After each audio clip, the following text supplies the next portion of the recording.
Hello, and welcome to Brada Tales. Tonight, we're bringing you a selection of eerie stories paired with the soothing sound of rain to help you relax and drift off to sleep. Before diving into the atmosphere of suspense, leave a comment below letting us know where you're watching from and what time it is. If these stories send chills down your spine, don't forget to like, share, and subscribe. Get comfortable, let the fear gradually envelop you, and tell us what kind of stories you'd like to hear next time. Settle in, we're about to begin. I never thought a flat tire could change everything. It was supposed to be just another stop, a minor inconvenience that would barely take more than a few minutes. But it wasn't. I could hear the faint hum of the tires against the asphalt, the peaceful rhythm of the road stretching ahead of us. The day was warm, sunlight filtering through the trees on either side. It felt like the perfect drive, just the two of us, enjoying the silence and each other's company. Until the sudden thud broke the peace. "Did you hear that?" I asked, glancing at Julia. She was staring ahead, brows furrowed. "Yeah, I heard it," she replied, gripping the wheel a little tighter. "I think something's wrong with the tire." I sighed, trying to calm the growing tension in my chest. The road was long and isolated, the nearest town miles away. But we weren't in a rush. A quick stop to check the damage and we'd be on our way again. No big deal. Pulling off the road, I killed the engine and got out.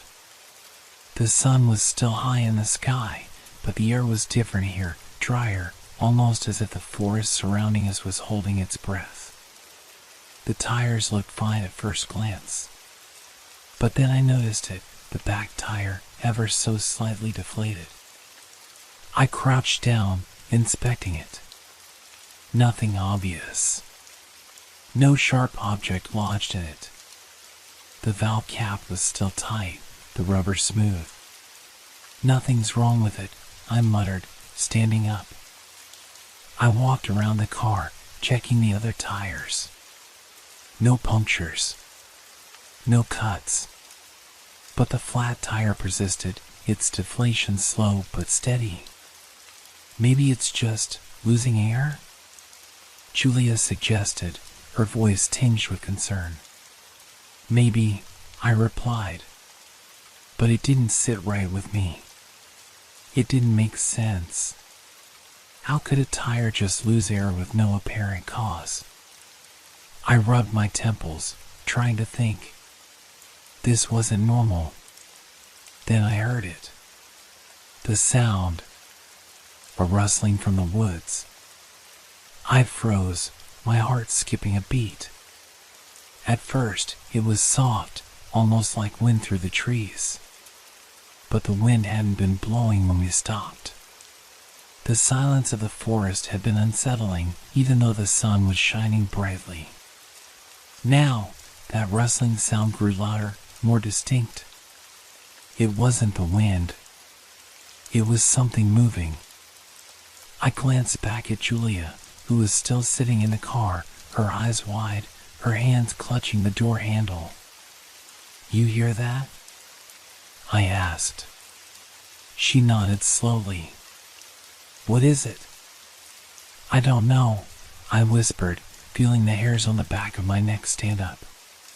The noise, it was too deliberate, too rhythmic. Not something a breeze could make. I moved cautiously towards the trees, the underbrush cracking beneath my feet. Each step seemed to bring the sound closer, sharper. It was like something, or someone, was circling us. Watching us. I turned back to Julia. "Stay in the car. Lock the doors." She nodded quickly, her face pale. I didn't want to leave her alone, but I felt an urge to find the source of the noise. Whatever it was out there, hiding in the trees, and I needed to know what we were dealing with. The farther I walked into the forest, the thicker the trees became. The rustling was louder now, almost too close. But when I stopped to listen, it stopped too. A silence fell over the woods, thick and suffocating. Suddenly, a sharp snap of a twig echoed behind me. I spun around, heart pounding in my chest. Nothing. I was alone. The trees loomed above me, their shadows stretching long across the forest floor. I wasn't sure how long I stood there, waiting, listening for anything. My eyes darted from tree to tree, but all I could see was the darkening space between them. And then it happened. A shape. A shadow. It flickered just at the edge of my vision, moving too quickly for me to catch. I blinked, but it was gone. "Julia," I whispered under my breath. "Julia." I turned back toward the car, my feet moving faster now. Something wasn't right. I could feel it in my bones, in the pit of my stomach. But when I reached the edge of the trees and saw the car, no Julia. The doors were wide open. The engine was still off. My pulse quickened as I scanned the area. The forest seemed to stretch on forever, the sound of distant footsteps just out of reach. What was going on here?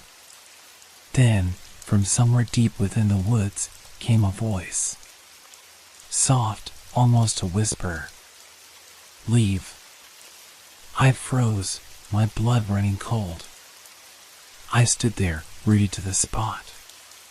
My mind struggled to comprehend what I had just heard. The voice wasn't just a sound, it felt like it came from somewhere deeper, somewhere not quite of this world. It wasn't Julia. It couldn't be. She was in the car, or at least, I thought she was. "Julia!" I shouted, forcing my legs to move, sprinting back toward the car. My feet pounded against the soft earth, each step louder than the last, but the silence that followed felt more oppressive than before. The car was still there.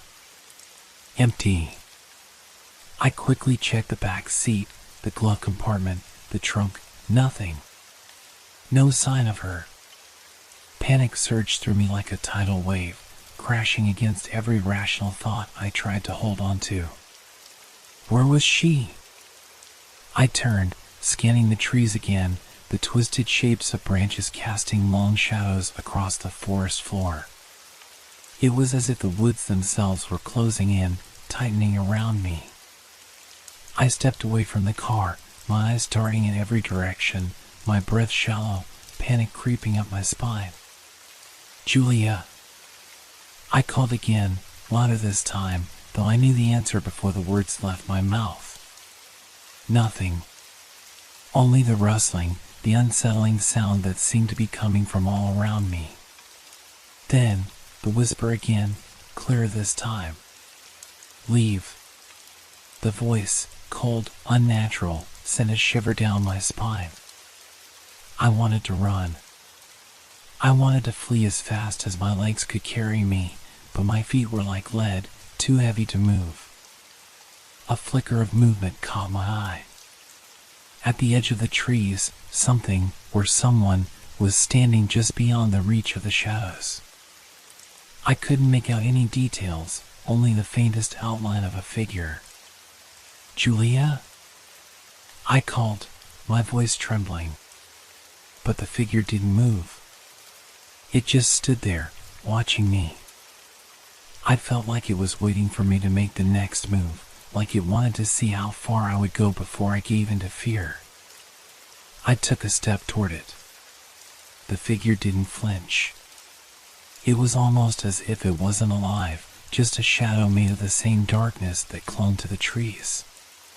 "Julia?" I repeated, my voice desperate. And then, from the corner of my eye, I saw something else. A shadow shifting in the underbrush behind me. I spun around, heart hammering. A figure, no, a shape, darted across the ground, too fast to make out. I stumbled back, nearly tripping over a fallen log. My pulse was racing, adrenaline flooding my body, urging me to flee. But I couldn't leave without Julia. I forced myself to turn back toward the trees, but the figure was gone. In its place, a deep silence fell over the forest. The rustling, the whispering, and it all stopped. It felt like the air itself was holding its breath, waiting for something to happen. And then, a voice, clear and unmistakable, coming from just behind me. "She's gone." I spun around, but no one was there. The silence was suffocating, pressing in on me from all sides. My mind was racing, but I couldn't make sense of anything. The forest had become a maze, and I was lost in it, cut off from reality. The shadows seemed to stretch out, creeping closer with every passing second. I had to get out of here. Had to find Julia. But every step I took felt like I was sinking deeper into something I couldn't escape. The forest was alive, but not in any way I understood. It was as if the very ground beneath me was shifting, changing. I turned back toward the car, only to see that it had moved slightly. The headlights were on now, casting long beams of light that seemed to stretch further into the forest, but there was no sign of Julia. The air was thick, heavy with something I couldn't place, but it felt wrong. So wrong. I didn't know what was happening or why, but one thing was certain, I wasn't alone. And whatever was out there, in the darkness, was playing a game with me. I had to find Julia before it was too late. Before I was the next one to disappear. I could feel my heart beating louder than ever, drowning out the other sounds of the forest.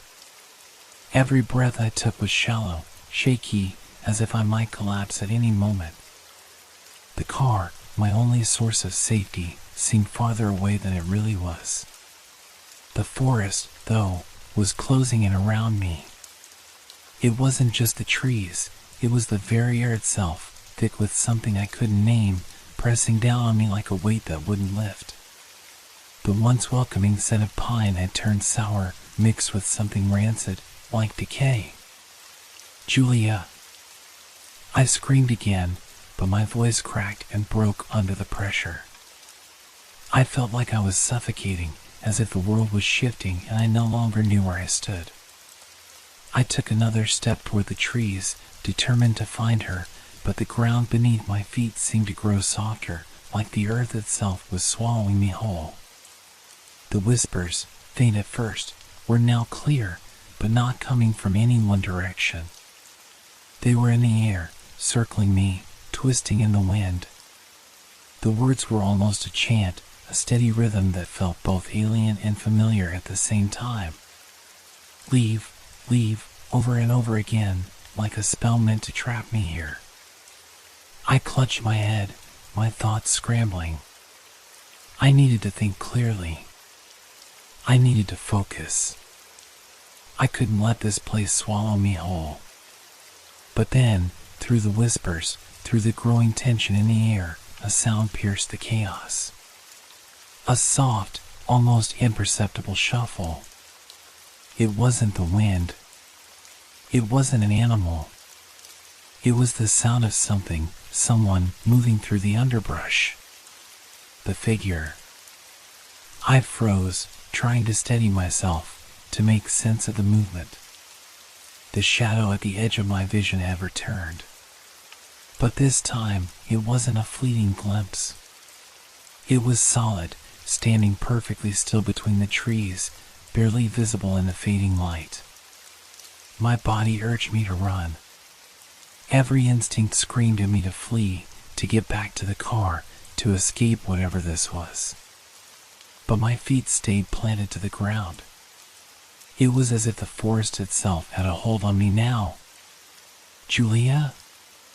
My voice was barely a whisper, swallowed up by the eerie stillness of the forest. And then, the figure moved. It was quick, too quick, and in the span of a second, it was gone. But something remained. A shift in the air. A pressure. I stumbled backward, almost tripping over a rock. My breath came in ragged gasps. What was I dealing with? What was going on here? I turned once again toward the car. The headlights flickered, casting long, strange shadows across the ground. I didn't know why, but I felt like the car was calling me, pulling me back. And maybe, just maybe, I could find something there, a clue, a sign, something to tell me where Julia had gone. But as I took a step, the voice returned, louder this time. Leave, before it's too late. I froze, not daring to move. The voice was not just a whisper anymore. It was a command, a warning, a flash of movement at the edge of the trees. The figure again, but this time it was closer. So close that I could almost make out the outline, a tall, thin shape with long, twisted limbs. The face, though, it was obscured, just a dark void where eyes should be. I tried to run, but my legs felt like lead. The world around me seemed to move in slow motion, like I was trapped in a nightmare where nothing made sense. The figure stepped forward, its movements fluid and unnatural, and it reached out with an elongated hand, fingers stretching impossibly long. A cold, icy chill ran down my spine as the figure took another step, its shape becoming clearer in the dimming light. I could see it now, fully. It was tall, too tall, with long limbs that stretched unnaturally. And its face, if it could even be called a face, was just an empty void, like a shadow in the shape of a human. I turned and ran, my breath ragged as I sprinted back toward the car. The forest seemed to stretch on forever, but the air was thick with the presence of something following me, getting closer with each step. Then, just as I reached the car, the headlights blinked once, twice, and finally went out. I slammed my hand against the hood, panic rising within me. The whispering voices were all around now, pressing in on me from every side. The car was no longer a sanctuary, it felt like a trap. And I was the prey. I whipped around, scanning the forest, trying to see any sign of movement. But all I could see were the trees, the dark shapes twisting and shifting, as if the forest itself were alive, breathing, watching. The figure was gone, but I could feel its presence, like a shadow pressing against my soul, waiting for me to slip up, to make a mistake. And then I heard something that chilled me to my core. A scream. A familiar scream. It was Julia. But it wasn't her voice. Not entirely. It sounded distorted, as if someone or something was mimicking her. Julia! I shouted, panic flooding my chest. But the scream faded quickly, swallowed by the forest, as if it never existed at all. I had to go after her. I had to. But as I stepped forward, a deep, rumbling growl sounded from the trees. A low, guttural noise that sent a wave of terror through me. Something was hunting me. Something was hunting us. And it wasn't going to stop until it had us. The forest was its domain, and we were nothing more than intruders. I didn't look back. I couldn't. The growl still echoed in the distance, though it seemed to surround me now, closing in from every direction. My feet moved instinctively, faster than I thought possible, carrying me away from the car. But there was nowhere to go. The forest stretched endlessly, a labyrinth with no exit. I pushed through the underbrush, branches scratching at my skin, leaves crunching beneath my feet, but it didn't feel real. Everything was disjointed, like I was running through a dream. Or a nightmare. My mind couldn't keep up with the frantic pace of my body. The air was colder now, heavier. The forest had changed, almost imperceptibly at first. But now, I could feel it, something was wrong. The trees loomed taller, their branches twisting into shapes I hadn't noticed before. There were shadows within shadows, as if the dark parts of the forest were alive, watching me. I kept shouting Julia's name, but the words barely escaped my throat, swallowed up by the thickening silence.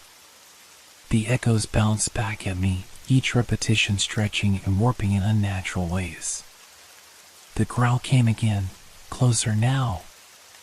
It was like nothing I ever heard, a deep, resonating rumble that seemed to come from the very ground beneath me. It was animalistic, but twisted, as if the sound was too large for any creature that might inhabit this forest. A cold wind whipped through the trees, carrying with it the faint scent of something rancid, like rot, mingling with the pine. I gagged but kept running, not daring to stop. My breath was sharp in my chest, my legs burning from the exertion. The darkness ahead seemed to thicken, and I stumbled, tripping over the uneven ground. I caught myself, but as I looked up, I froze. There, in the distance, standing just at the edge of the trees, was the figure. It wasn't moving. It was just watching me. It was tall. Taller than I remembered. Its limbs stretched unnaturally long, and there was no discernible face, only a hollow, swirling void. It felt like it was drawing the light from the air around it, leaving only an oppressive, inky darkness in its wake. "Julia?" I called out again, but my voice faltered. I was losing hope. The forest wasn't just a place, it was a trap. And I was caught in it. The figure didn't respond. It didn't have to. It was everywhere, an inescapable presence. I turned to run again, but my foot caught on something soft, like flesh, but it wasn't alive. It was a body. I yanked my foot away, stumbling backward. My heart stopped. Lying in front of me, sprawled across the ground, was a figure. Julia. Her eyes were wide open, her mouth slightly agape, but there was no sign of life in her. I knelt beside her, my hands shaking as I reached for her. Her skin was cold, impossibly cold, and her face was pale, almost gray, as if life had drained from her in an instant. "Julia!" I screamed, my voice raw with panic. But she didn't respond. She couldn't. The growl came again, louder this time, and the ground beneath me trembled. I looked up, heart racing, as the figure stepped closer. But something wasn't right. It was changing. The air grew heavier, and the figure's shape began to distort, its limbs stretching unnaturally. Its head began to elongate, twisting into a grotesque form, and the void where its face had been began to shimmer. For the briefest moment, I thought I saw something, a flash of something human, or perhaps something worse. I backed away, scrambling to my feet. This wasn't real. It couldn't be. But then, a voice, clear as day, echoed through the trees. "Leave, or she dies."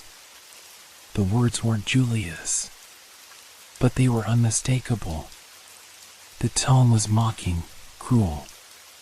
It was like the forest itself was speaking, taunting me, playing with me. "Why?" I demanded, my voice cracking. "What do you want from me?" The figure didn't answer. Instead, it stretched even taller, its presence swallowing the space around me. It wasn't just in front of me now, it was everywhere. A sudden flash of movement caught my eye. Julia's hand twitched. My heart leaped in my chest. "Julia?" I whispered, but she didn't move again. Not even a breath. I couldn't stay here.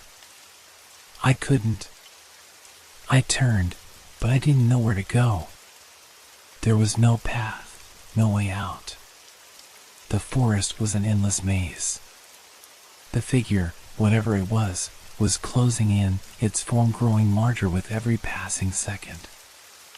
I had to act. I had to make a choice. I could run. I could try to escape. But what if I was only leading the thing to others? What if there were more of them, hiding in the shadows, waiting for me to make a mistake? Or I could stay. I could confront it. I could find out what it wanted, and maybe, just maybe, I could end this. But in that moment, I knew one thing for sure. I was running out of time. The growl came again, this time right behind me. I didn't turn to look. I ran. And this time, I didn't care where I went. I just had to get away from it. I ran through the trees, not looking back, not daring to stop. The forest was alive, moving with me, breathing with me. Every step I took felt like it was pulling me deeper into something I couldn't escape. And then, just as I thought I might collapse from exhaustion, I saw it, a break in the trees. Light. Real light, not the sickly, flickering glow of the car's headlights. The kind of light that meant the outside world, freedom. But as I reached the edge of the forest, the whispering began again. Louder now. Leave, or you will never leave. It was too late. The figure appeared, just ahead of me, blocking the path. I had no choice but to face it. It was waiting, and it had already decided what would happen next. I stopped dead in my tracks. The light, the only sign of salvation, faded behind me as the figure in front of me grew larger, its shadow swallowing everything around it. My breath hitched in my chest as I realized that I had nowhere left to go. The forest had closed in again, more tightly than before. The trees that had seemed so far off were now right on top of me, their gnarled branches curling like fingers reaching for my throat. The path I thought I saw was no longer visible. The world had shrunk, and I was standing in a small, suffocating space with that thing. The figure didn't move. It didn't need to. Its presence alone was enough to freeze me in place. The air was thick, like I was drowning in it. Please, I whispered, not sure whether I was talking to the figure, the forest, or myself. I don't understand. What do you want? A deep, rumbling laugh filled the air, an awful, guttural sound that reverberated through the trees. You came to us, intruder, the voice said. It was everywhere, 1,000 voices blending into one. And now, you belong to us. I stumbled backward, my hands shaking. I didn't ask for this. I didn't. The voice cut me off, sharper now. You never ask. You never learn. It's too late. A chill ran through me. The realization hit me like a punch to the gut. This wasn't just about me or Julia. It was something far bigger. Something ancient. The forest wasn't merely a place, it was a living entity, a force beyond my comprehension. And it had been waiting for me. Waiting for us. My head spun, the edges of my vision blurring. I couldn't breathe. The figure began to move, its limbs stretching and contorting in ways that were impossible for any living creature. It was no longer just a silhouette, it was a monster, a nightmare made flesh. The shape of it was monstrous, shifting with every movement, flickering between something vaguely human and something not. I tried to run, but my legs wouldn't move. It was as if the ground itself was holding me in place, trapping me. The more I struggled, the more the weight of the forest pressed down on me. The figure stepped closer, its presence overwhelming. I could feel its coldness seeping into my bones, leaching away every ounce of warmth. Its face, if you could call it a face, twisted, a void where its eyes should have been. There was no humanity left in it. But then, a flicker of something. A voice. A whisper in my mind, faint but familiar. Run. Julia. I didn't know how, but I heard her. I heard her, as if she were right beside me. And the panic I'd felt a moment before twisted into a desperate urgency. I took a deep breath, ignoring the weight pressing down on me, and forced my legs to move. I ran, pushing through the suffocating darkness of the forest. The shadows reached out, clawing at me, but I didn't stop. I couldn't stop. I felt the figure behind me, the shifting presence. I knew it was coming for me, but I couldn't look back. If I looked back, I would never escape. I ran faster, my breath ragged, the sounds of the forest around me growing louder. The rustling of leaves, the cracking of branches, everything was too close, too overwhelming. I couldn't tell if the noise was real or just in my head. And then, ahead of me, I saw it. A flicker of light. Not the false light of the car, but real light. Moonlight. The clearing. I didn't dare look back. My feet were moving faster than they ever had, carrying me toward the edge of the forest. Toward freedom. Toward safety. But as I reached the edge of the trees, a cold hand closed around my ankle. I screamed, but the sound was strangled. The grip was like iron, unyielding. I tried to pull away, but the more I struggled, the tighter it held. I looked down, my heart pounding. The figure had already caught up to me. Its long, twisted fingers were wrapped around my leg, its presence almost suffocating. I couldn't escape. And then, in that moment, I understood. The forest was never going to let me go. I had thought I could outrun it. I had thought there was a way out. But there wasn't.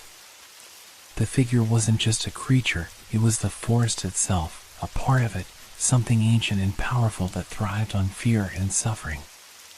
And I was its prey. I closed my eyes, my chest heaving, waiting for the inevitable.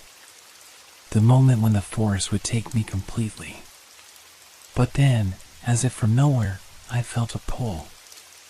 Not from the figure, but from somewhere deeper in the forest. A pull, strong and insistent. It wasn't a threat. It was a promise. The grip on my ankle loosened. I opened my eyes in confusion.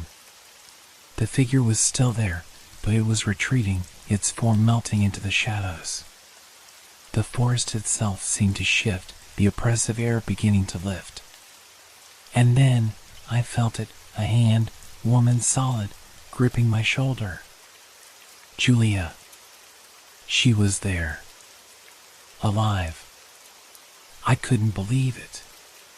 Come on, she whispered, her voice hoarse but clear. We have to go. She pulled me away from the forest, away from the grasping shadows.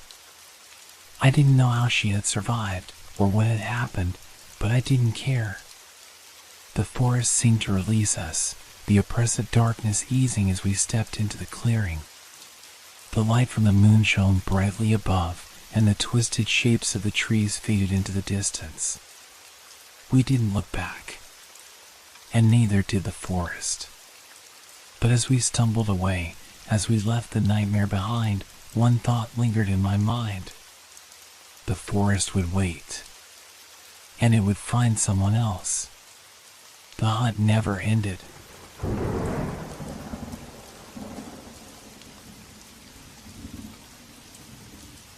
Have you ever found something that wasn't yours, something so ordinary that you thought it had been waiting for you? That's how it started. A simple suitcase. Black, old-fashioned, scuffed at the edges, the kind of thing you might see at a train station or in the lost and found. It was late in the evening when I noticed it. I was waiting for my train at the station, watching the people shuffle by, their footsteps echoing in the cold air. The platform was nearly empty, only a few tired souls like myself milling around. I was about to check the time when I saw the suitcase, sitting all alone near the bench. At first, I thought it belonged to someone who had wandered off for a moment, but there was something about it that made me stop. It wasn't just the suitcase. It was the way it seemed to call out to me.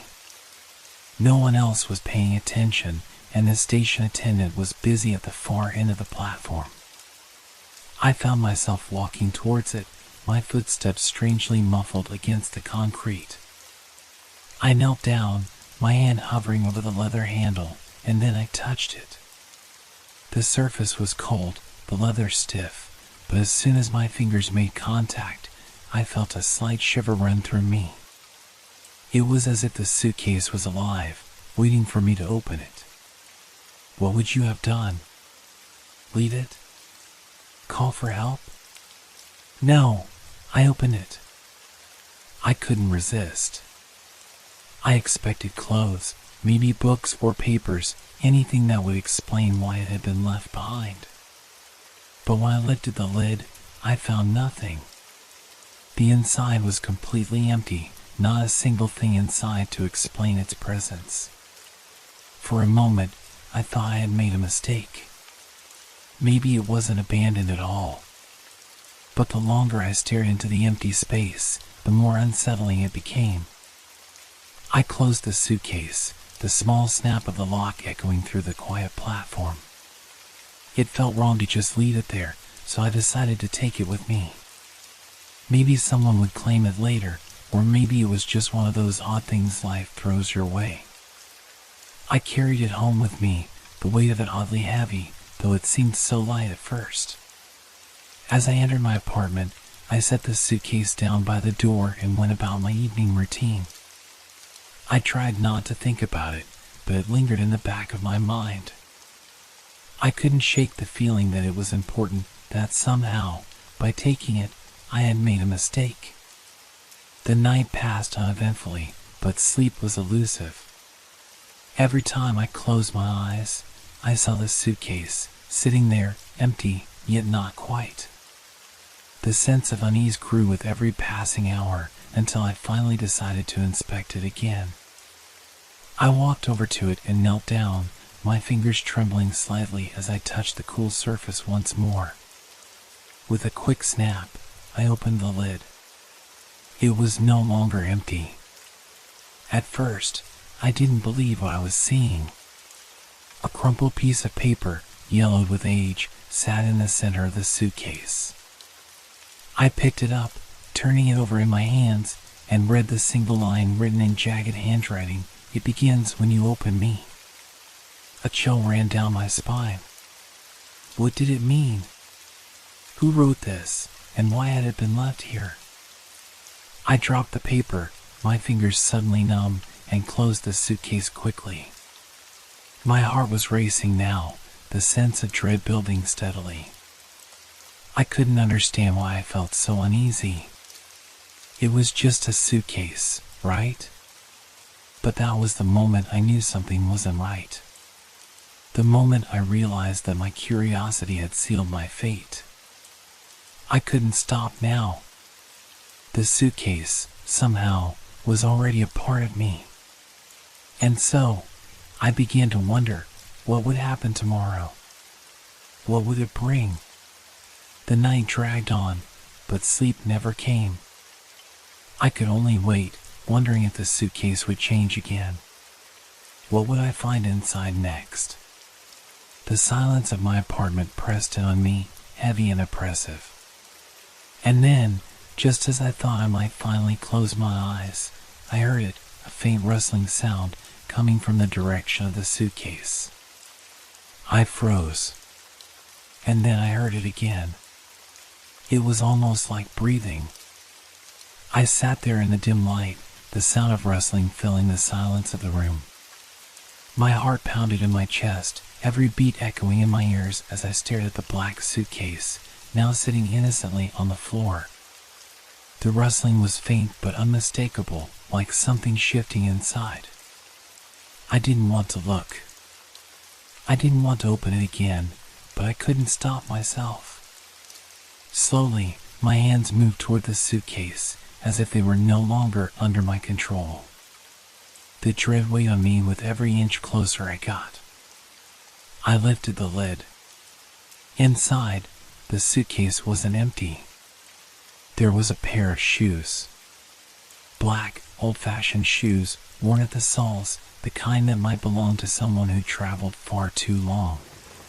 They were dusty, as if they had been sitting in a forgotten attic for years, yet they looked real. New, almost. I stared at them for a long moment, trying to make sense of what was happening. How could a pair of shoes have appeared in a suitcase that was completely empty just hours before? The longer I looked at them, the more unsettling they became. They didn't belong in my life. They didn't belong in my home. I shut the suitcase quickly, the metallic click of the lock making my heart skip a beat. My mind raced as I backed away, putting distance between myself and the cursed object. There was no explanation for what had just happened, no rational reason for shoes to appear overnight in a suitcase that should have been completely empty. I didn't sleep that night. How could I? The thought of those shoes silently waiting inside that suitcase gnawed at me. I tried to convince myself that it was some kind of trick, my mind playing games with me in the dark. But deep down, I knew this was no ordinary trick.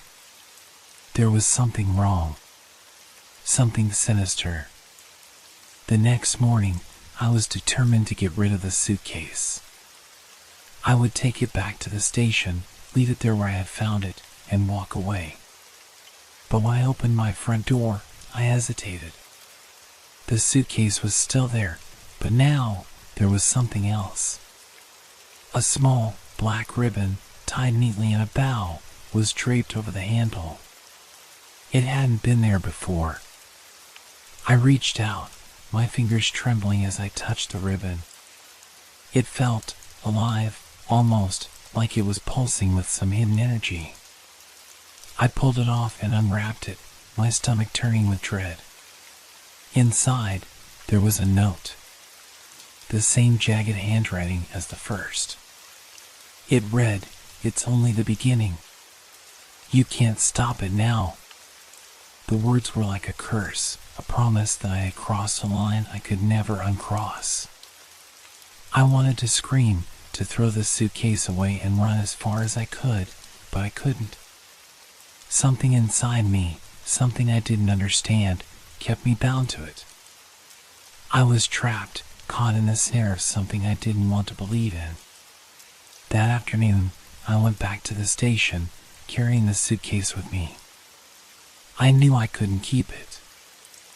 I couldn't explain why, but the very act of holding it felt like I was carrying a weight too heavy to bear. But when I reached the platform, something strange happened. The suitcase was gone. The spot where it had sat the day before was completely empty. There were no other bags, no forgotten luggage. Just the cold, empty platform. I stood there for a long moment, confused and inert. I thought maybe I had imagined it all, maybe it was all in my head. But when I turned to leave, I felt it. The sensation that I was being watched. I glanced around. No one was there. Then, a cold breeze brushed past me, carrying the faintest sound. A whisper, so quiet I almost didn't hear it. It came from the direction of the tracks. I froze, my body rigid with fear. It wasn't just a voice. It was the feeling, the deep, inescapable sense that something had changed. Something was different now. I left the station quickly, heart pounding, unable to shake the feeling that I had just stepped into something much darker than I ever could have imagined. That night, I didn't even need to open the suitcase to feel its presence. I could hear it. The rustling, like something moving inside. Something alive. And then, the smell. The air in my apartment became thick with a foul, metallic odor, something that reminded me of iron, like blood. The closer I got to the suitcase, the stronger the smell became until I could taste it in the back of my throat. I opened the suitcase again. Inside, there was a small, rusted key. It wasn't a normal key. It was old, weathered, its shape twisted and unnatural. It didn't belong to any lock I had ever seen, but I knew, deep down, that it was meant for something. Something I wasn't supposed to find. The suitcase had changed again. I closed it and backed away. I had no idea what was happening or why, but I knew one thing for sure: I couldn't escape it. Whatever this was, whatever force had awakened by my meddling, it was not finished with me yet. And as I stood there, the scent of blood in the air, I realized with growing terror that it would never let me go. The suitcase had already claimed me. The key haunted me. The rusted, twisted metal seemed to pulse with an energy I couldn't explain, almost as if it were calling out to me. Each time I glanced at the suitcase, there it was, the key resting at the bottom, almost mocking me with its silent presence. I had to know what it unlocked. I had to understand why it was there. I spent the next day pacing around my apartment, the weight of the decision bearing down on me. Every time I tried to do something normal, making coffee, reading, watching TV, the key kept pulling at my thoughts, like a whisper I couldn't ignore. The suitcase had already taken so much from me, and I was terrified of what would happen if I didn't find out what it wanted. That evening, I decided to search. I had to find the lock that fit the key. I grabbed the suitcase and walked through my apartment, searching every drawer, every cupboard, even behind the shelves. I wasn't sure what I was looking for, but I knew I couldn't stop. And then I found it. In the back of the closet, buried under a pile of old coats, was a small wooden box. It was inconspicuous, plain, even dull. But there was something about it that called to me, something that made the hairs on the back of my neck stand up. I hesitated for a moment, feeling the familiar dread building inside me. But then I reached down and opened the box. Inside, there was a lock. It wasn't big or ornate, just a simple brass lock, the kind you would find on an old diary. But it was unmistakably the right size. The key. It fit. I inserted the key and turned it. Nothing happened. I shook the box, trying to open it, but it wouldn't budge. Panic started to rise in my chest, and the air seemed to grow thick, heavier. The familiar smell of iron filled the room again, sharp and nauseating. I looked back at the suitcase, now sitting across the room, its lid slightly open. I could hear it. The rustling. Something was moving inside, something alive. Something that wanted out. I backed away from the box and turned to the suitcase. I had to know what was inside. I didn't care anymore about what it might be. I just needed to understand. I opened it. Inside, there was something different this time. A small bundle of cloth. At first, I thought it was just a piece of old fabric, but as I pulled it out, I felt a sudden coldness creep over me. The cloth was stiff, not from age, but from something else. I unfolded it carefully. It was a piece of skin. Human skin. I recoiled, dropping the cloth in horror. It was not just any skin. It was stretched, raw, as if it had been torn from the body and preserved. The skin was pale and almost translucent, the veins faintly visible beneath the surface. I couldn't breathe. I couldn't move. And then, as I looked closer, I saw it. The skin had a tattoo. It was a symbol, one I didn't recognize, an intricate design that seemed to twist and shift as I stared at it. A feeling of dread washed over me. I knew, without a doubt, that I was looking at something forbidden, something that should never have been touched. I reached for the skin again, my hands trembling. But as soon as I touched it, a surge of pain shot through me. It wasn't physical pain, it was worse.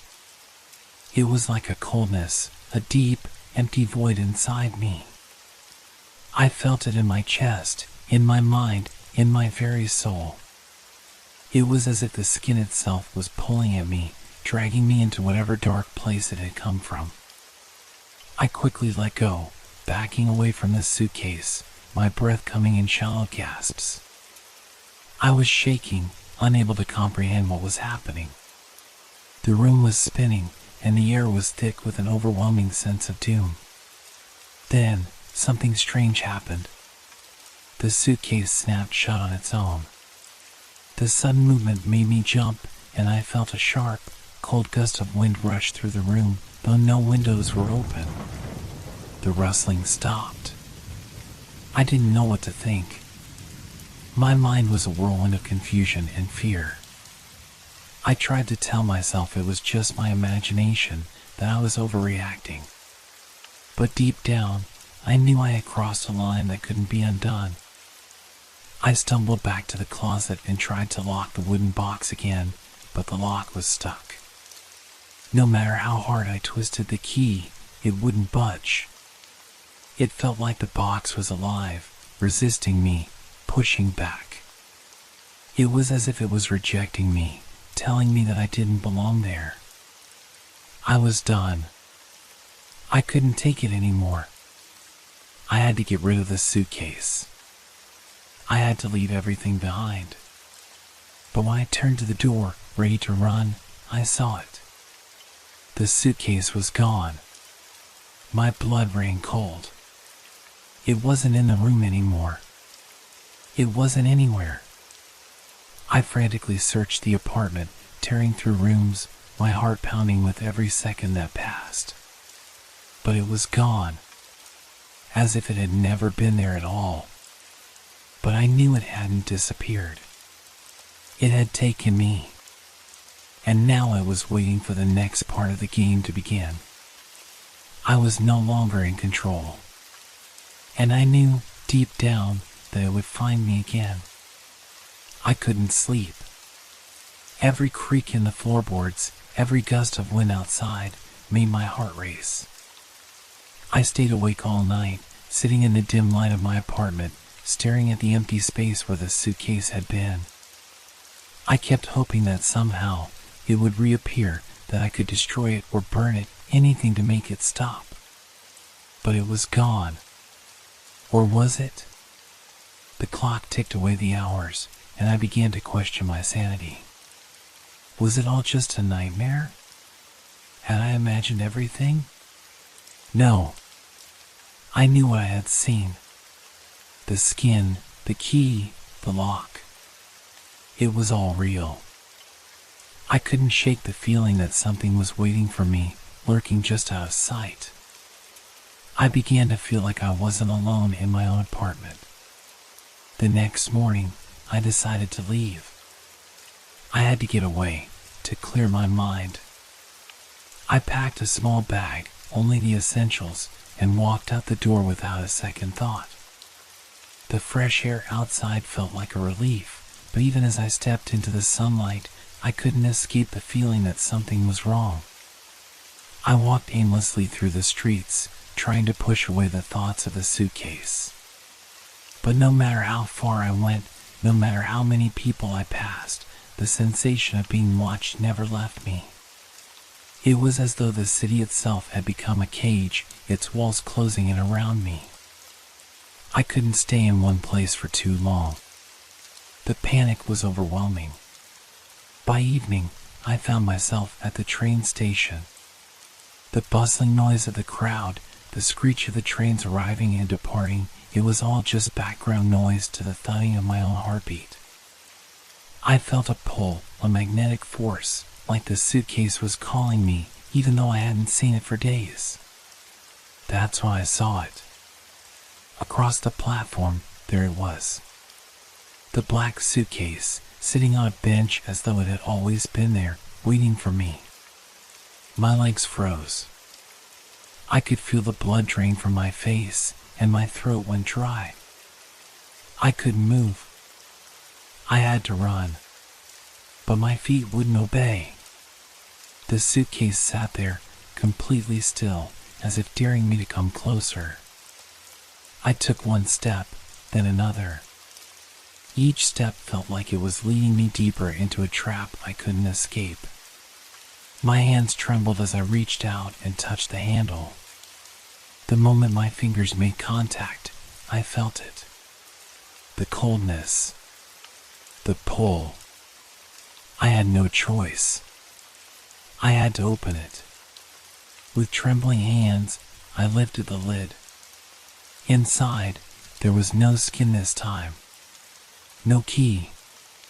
No strange objects. Just a note. I unfolded the paper, my heart racing in my chest as I read the message. You opened the door. Now you must step through it. A shiver ran down my spine. The words were simple, but their meaning was clear. I had already crossed the line, and now there was no going back. I had awakened something that was not meant to be disturbed. Suddenly, the noise of the station faded. The sounds of the crowd grew muffled, distant, as if I were in a different place entirely. The world around me seemed to shift, the walls closing in. The light from the overhead lamps flickered, casting shadows that danced and stretched unnaturally across the platform. The air grew thick, heavy with the scent of blood. The metallic taste lingered on my tongue. I couldn't breathe. My vision blurred. And then I heard it. The whisper, low and distorted, like a voice that wasn't human. You can't leave. I spun around, but there was no one there. Just the empty platform, stretching into the darkness. I was trapped. In that moment, I realized that the suitcase wasn't just a cursed object. It was a doorway. A portal to something else. Something dark. I ran.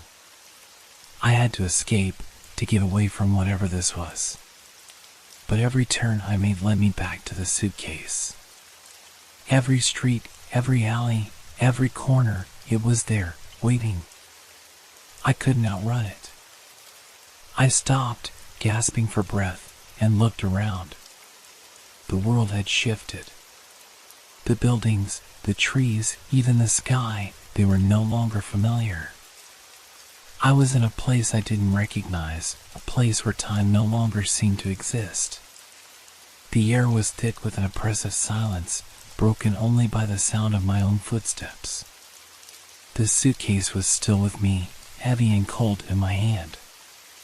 And then I saw them.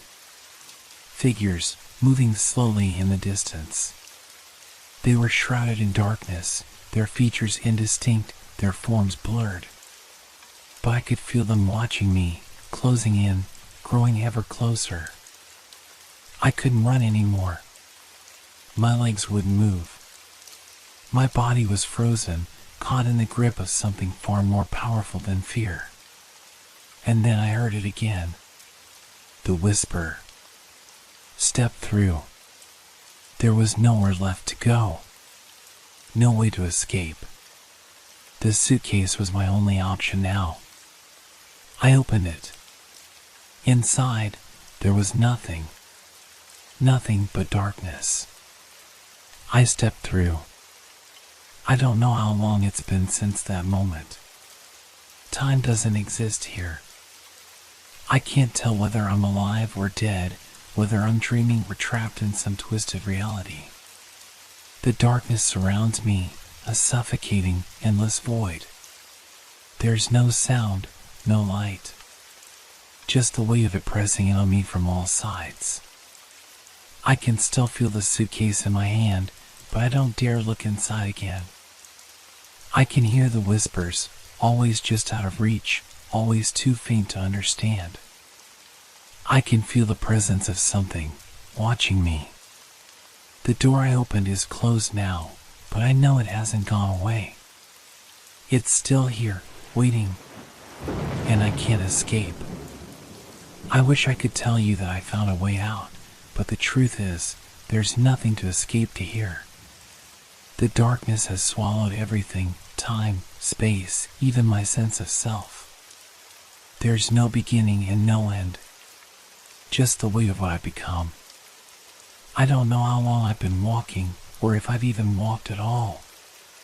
It feels as if I've been standing still in this emptiness, just waiting for something to happen. The whispers continue, constant, but I can never make out the words. Sometimes they sound like laughter, sometimes like pleading. Sometimes they sound like my own voice, echoing in the void. I've tried to scream. I've tried to shout for help, but no sound leaves my mouth. It's as if the very air has swallowed me whole. And yet, there's a presence.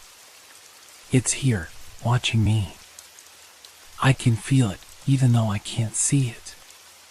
The coldness that presses against me, the oppressive weight of something waiting, biding its time. It knows I'm here. It knows I'm trapped. I don't know if it's the same force that created the suitcase, that cursed object that pulled me into this nightmare. Maybe this is the price I have to pay.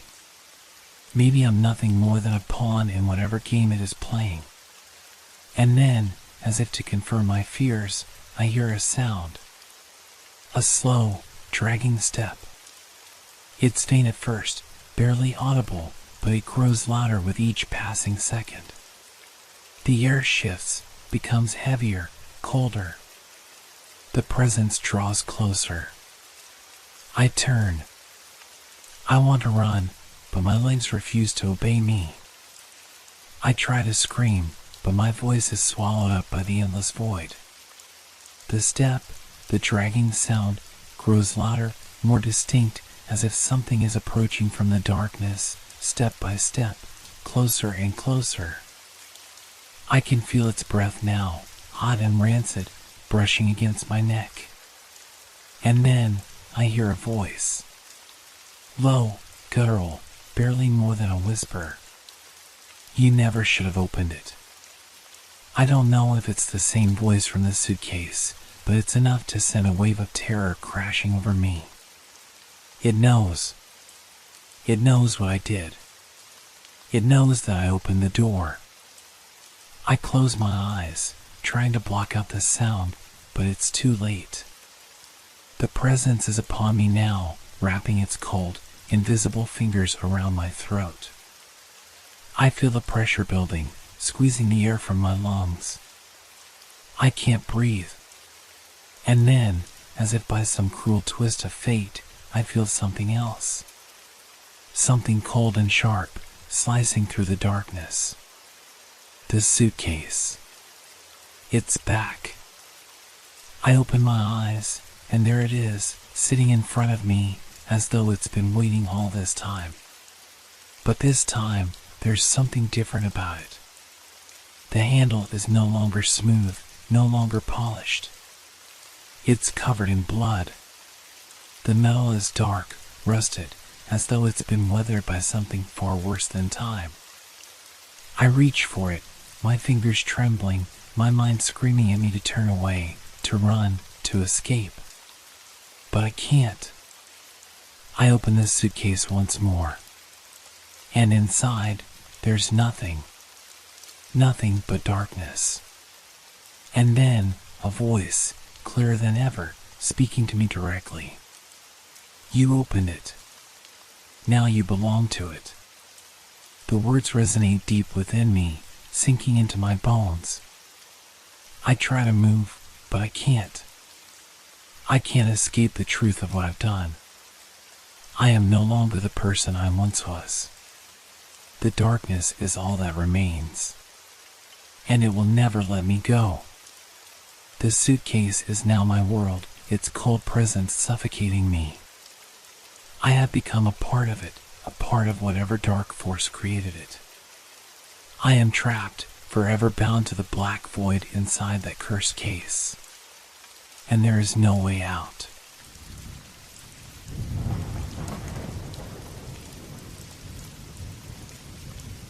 Have you ever lived in a house that felt like it wasn't entirely yours? A place where every creak of the floorboards, every gust of wind, every shadow in the corner seems to remind you that something else is there with you? I moved into the house on Ashcroft Avenue nearly 2 weeks ago. It wasn't much, just an old 2-story house on the edge of town. The kind of house you can buy cheap because it's been sitting vacant for years. The kind of house that people avoid, not because it's in a bad neighborhood, but because it has a history. I didn't care about that. I needed a place to stay, and the rent was cheap. So, I packed my things, signed the lease, and started a new chapter of my life. The first few days were fine. The house was quiet, just the usual creaks and groans of an old structure settling.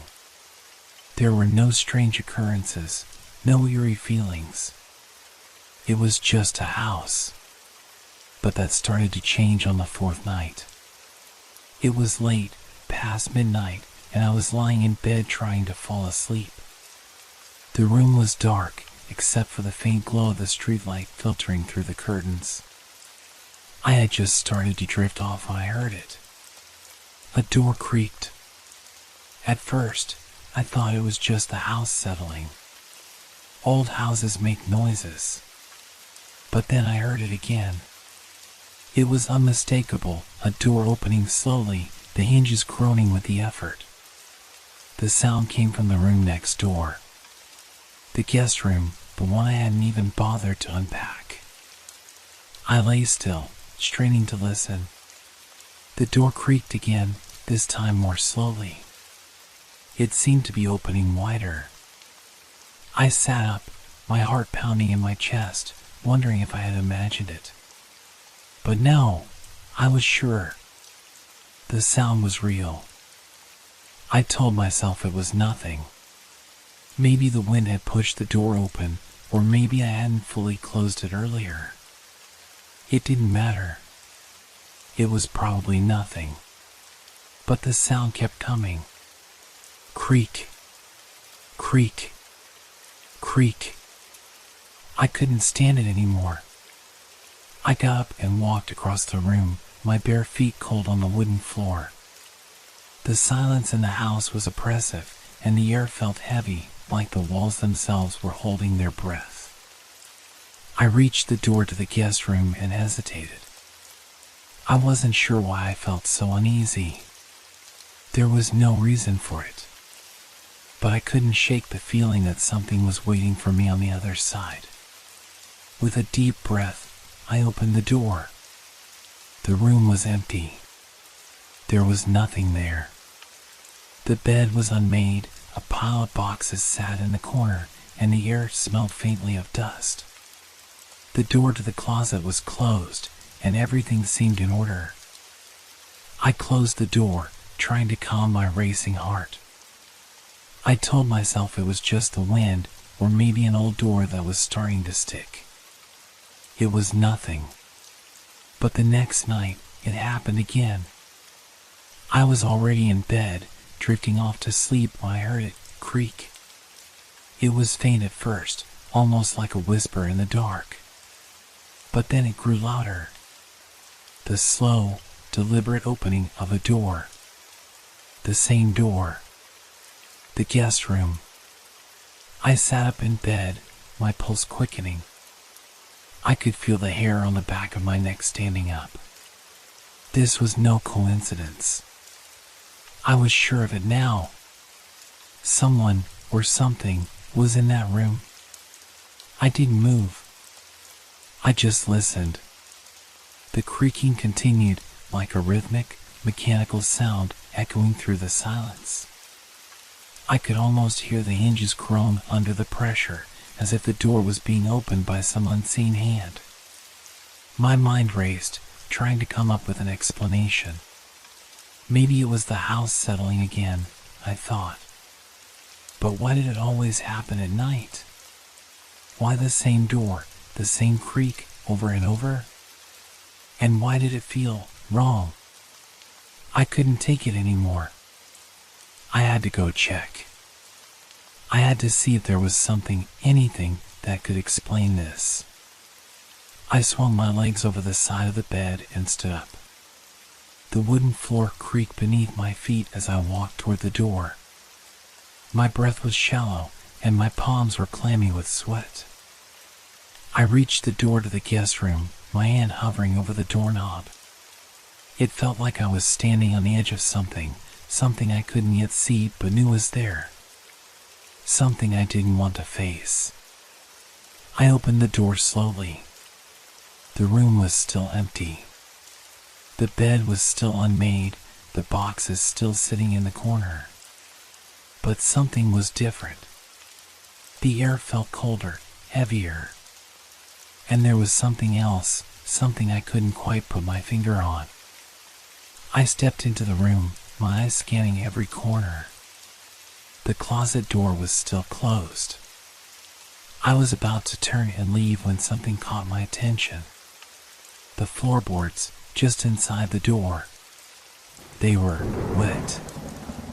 I knelt down, my heart skipping a beat as I touched the dampness. The moisture was cold, like it had been there for hours, maybe days.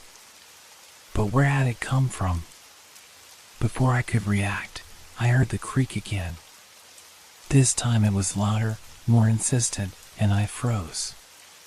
The closet door. It was slowly creaking open. I stood up quickly, my blood running cold. The room was silent now, too silent, and I could feel my breath catching in my throat. I didn't want to look, but I couldn't stop myself. Slowly, I turned my head toward the closet.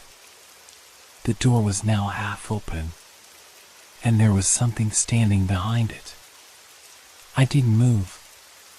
I couldn't. My eyes were locked on the figure in the darkness.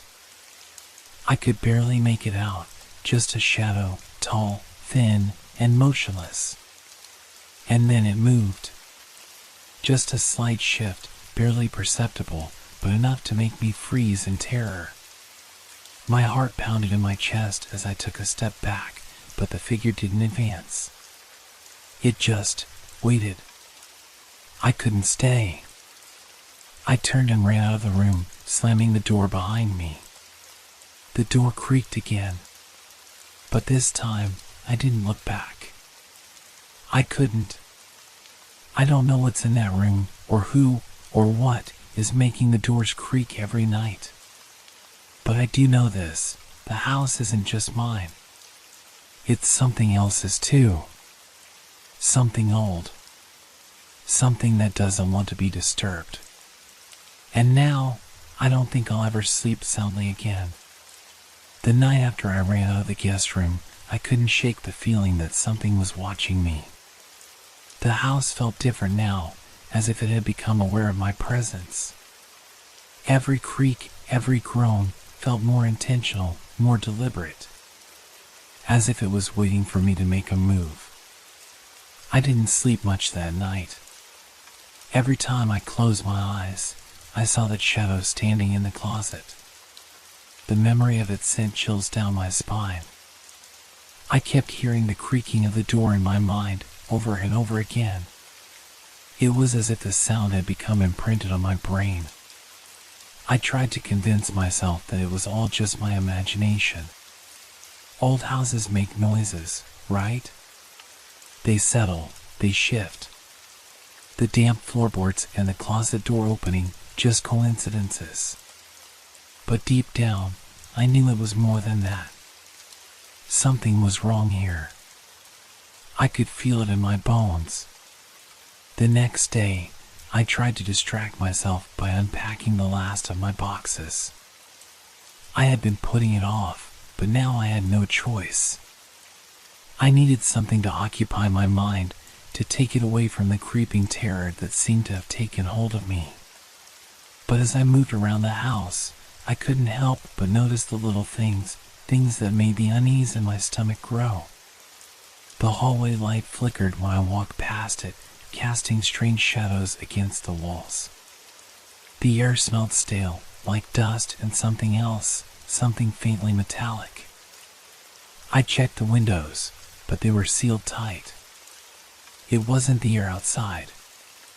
And then there was the door again. I hadn't heard the creak that morning, but I couldn't forget what had happened the night before. I knew that if I went near it again, I'd feel that cold presence, whatever it was, watching me from behind. The fear, however, wasn't enough to stop me from walking toward it. I had to know. I stood in front of the door to the guest room, staring at it. My hand hovered over the doorknob. The house seemed to hold its breath, waiting. The silence around me was oppressive, almost suffocating. I opened the door. The room was unchanged. The bed still unmade, the boxes still stacked in the corner. The closet door was still closed, just as it had been before. But something felt off. The air was thick, charged. I felt a tingling sensation crawl down my spine, like the hairs on my neck were standing on end. I took a tentative step inside. My eyes darted around the room, scanning every corner, every shadow. I had to be sure. I had to know what was in this room. I went to the closet first. The door was still slightly ajar. I reached for it, my hand trembling. The moment my fingers touched the cool metal handle, a chill shot through me, and I hesitated. But I had to know. I pulled the door open. Nothing. Just the usual, empty shelves, some old clothes hanging, a few boxes stacked in the back. But there was something in the corner, half hidden in the shadows. A small, weathered box. I felt a strange pull toward it, as if something was urging me to pick it up. I couldn't resist. My fingers curled around the box, and I lifted it from the shelf. It was surprisingly heavy, and the lid was sealed shut, as if it hadn't been opened in years. I carried the box back into the center of the room, setting it down carefully on the floor. I stared at it for a moment, my heart pounding. Something told me I shouldn't open it, but I couldn't stop myself. I lifted the lid. Inside, there was a small collection of items. A cracked photograph, a yellowed letter, and a few old trinkets. But it was the letter that caught my attention. It was folded neatly, its edges crisp, and the ink on the paper was faded but still legible. I unfolded it carefully, my fingers brushing against the old paper. The letter read, "To whoever finds this, do not disturb the room. The door opens when it's ready. You have been warned." I froze. The words seemed to burn into my mind, and I could feel my pulse quicken. I looked around the room, my eyes darting to the closet door. The letter was clear, it was a warning. But who had written it? And why? I put the letter back in the box and shut the lid. But before I could move, I heard it again. Creak. The door. I turned quickly, my heart in my throat. The guest room door was slowly opening by itself. It creaked louder than ever, as if it had been waiting for me to notice. The hinges groaned under the strain, and the door seemed to inch open by its own will. I didn't wait to see any more. I ran out of the room, slamming the door behind me. The sound of the door creaking echoed in my ears as I bolted down the hallway. I didn't know what was happening to me. The fear, the terror, everything felt like it was closing in on me. The house wasn't just old. It wasn't just settling. There was something alive in it, something that didn't want to be disturbed. And now, it knew I had noticed. It knew I had opened the door. I didn't know how much longer I could stay here. But I knew one thing for sure, the house wasn't done with me yet. The following days blurred into one long, restless stretch. I couldn't shake the feeling that I was being watched, no matter where I went in the house. The silence, once comforting, now felt like a heavy presence following me from room to room. It was as if the house itself had grown more alive, more attuned to my every movement. I couldn't escape it. I barely slept. Every time I closed my eyes, I saw the door creaking open, the shadow waiting on the other side. I knew, deep down, that I had made a mistake by opening it.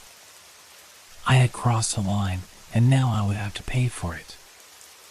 I tried to keep my mind busy. I worked during the day, organizing the last of the boxes, cleaning the house. But every evening, when the sun began to set, the unease crept back in. And every night, I would hear it, the creak of the door. It wasn't just at night anymore. It had started during the day as well, faint at first, then louder, more deliberate. The creak of the door opening, always in the same room.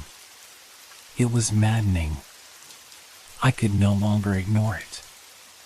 One evening, I decided I would face it. I couldn't go on like this, living in fear of an empty room. I would confront whatever was in that guest room. Maybe if I opened the door once and for all, I could end it. The house was eerily still that night, the only sound the faint rustling of leaves outside the window. The air was thick, oppressive, as though it were holding its breath. I could feel the weight of the silence pressing down on me. I stood in front of the door again, staring at the dark wood. The knob felt cold beneath my fingers. I took a deep breath, forcing myself to turn it. The door creaked open slowly, and I stepped inside. The room was the same. The bed, the boxes, the closet door slightly ajar. But it didn't feel the same. The air was heavy, thick with a sense of foreboding. The darkness seemed to pulse, as if it were alive, moving and shifting just beyond the edges of my vision. I approached the closet, my heart hammering in my chest. I could feel the tension building, suffocating me. I had to know what was in there. I reached for the closet door, but as soon as my fingers brushed the handle, a cold rush of air blasted out, making me stumble back. The door flung open violently, and I jumped back, my breath caught in my throat. Inside the closet, it was pitch black. I couldn't see anything, but I could feel something. Something watching me, something lurking in the shadows. I felt it all around me, closing in. I stepped back further, trying to retreat from the overwhelming sensation. But then I heard it. A faint, almost imperceptible sound. A whisper. It came from within the closet. My pulse shot up. I could barely breathe. The whispering seemed to be getting louder, clearer. It was like a voice, but not a human one, something cold, something old. Get out. The voice was weak, almost a rasp, but it was unmistakable. It was a warning. I backed away from the closet, my eyes wide with fear. The door slammed shut behind me, the force of it rattling the walls. I whirled around, heart racing, and stared at the guest room door. And then I heard it again. Creak. The other door. The one that had been locked for so long, the one I hadn't dared to open. It was opening. Slowly. The sound of the door scraping against the frame filled the room. And this time, it was louder, sharper, as if it had been waiting for me to listen, to hear it. The air grew colder, and I could feel the presence of something behind that door, something not quite human, something I couldn't explain. My breath caught in my throat, and I turned, running out of the room. I didn't stop until I reached the living room, where I collapsed onto the couch, gasping for air. I couldn't stay here anymore. I had to leave. But I couldn't. Not yet. I didn't know what was happening, but I knew I was trapped. The house had claimed me, and I had no way out. As the night stretched on, the creaking continued. It was louder now, coming from both doors, filling the house with an overwhelming, suffocating sound. I couldn't escape it, couldn't silence it. And each time the door creaked, I felt that presence, that thing, growing stronger. It was coming for me. The night seemed to drag on forever. The creaking of the doors echoed through the house, a constant reminder that I was no longer alone. The silence between the sounds of the door opening and closing was almost worse than the noise itself. It was as if the house was holding its breath, waiting for something. I couldn't stay in the living room. It felt wrong, like the walls were closing in. I needed to move, to escape, but there was nowhere to go. The house wasn't just a place anymore. It was something else, something alive, something that had grown aware of my presence. And now, it was watching me. I stumbled back to the hallway, my heart hammering in my chest. The air felt thick, almost suffocating, and every step I took seemed to echo louder than the last. I couldn't shake the feeling that something was behind me, just out of sight, waiting for me to turn around. The guest room door was closed, but I knew it wouldn't stay that way. It never did.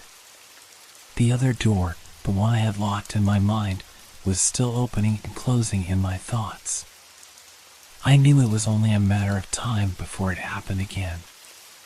I moved quickly, faster than I'd intended, down the hallway toward the kitchen. I reached for the light switch, but the moment my fingers brushed against it, the lights flickered. A low hum filled the room, and the air grew heavier, colder. And then it stopped. Complete silence. I couldn't breathe. The house seemed to be holding its breath again, waiting. My mind raced, my body frozen in place. Something was coming, and I could feel it getting closer. It wasn't just a feeling anymore, it was a certainty. Before I could make a move, I heard it. The door. The one in the guest room. It creaked open. Slowly. I didn't have to look to know what was happening. I could hear the hinges groaning, the door scraping against the frame, the unmistakable sound of something, or someone, moving inside. My heart raced, my palms sweating as I turned toward the guest room door. I couldn't stay here any longer. I couldn't. But something in me, some twisted, awful part of me, wanted to know what was in that room. I had to see it for myself. I took a step toward the door, then another, my body moving on autopilot. The closer I got, the louder the sound of the creaking grew. It filled my ears, ringing like a bell, deafening. I reached the door, my hand trembling as I reached for the handle. The moment my fingers touched it, a shock of cold ran up my arm, and I jerked back, gasping for breath. The door, however, refused to stay shut. It was pulling me in, as if it were alive, pulling me toward whatever was waiting on the other side. I tried to step back, to run, but my legs wouldn't move. I was frozen. I couldn't breathe. I could feel something pulling at me, wrapping around me like a vice, and I knew that whatever was on the other side of that door was not something I could escape from. The door creaked again, and this time it opened wider. I could hear something in the darkness, something shuffling, something that didn't belong. My heart pounded in my chest as I slowly, reluctantly, stepped inside. The room was empty, but I could feel it. The weight of something unseen, something watching me from the shadows. I couldn't see anything, but I could sense it. The air was thick with it, and my skin crawled as if something was brushing against me. I moved cautiously into the room, my eyes darting around, trying to catch a glimpse of whatever was there. But there was nothing. Just the empty walls, the bed, the furniture. And then, a whisper. A voice. Leave. It was faint, like a breeze rustling through the trees, but it was unmistakable. I turned toward the closet, where the voice had come from. The door was cracked open, just like the guest room door had been. I hesitated, my breath caught in my throat. I had to look. I could not look. I moved toward the closet, my feet dragging, unwilling but compelled to go forward. I reached for the handle, my hand shaking, and I pulled the door open. Inside, the closet was dark. I could barely see anything. But there was something in the corner, something just barely visible. I reached into the darkness, my fingers brushing against something cold and metallic. I pulled it out. A key. I held it in my hand, my eyes wide with shock.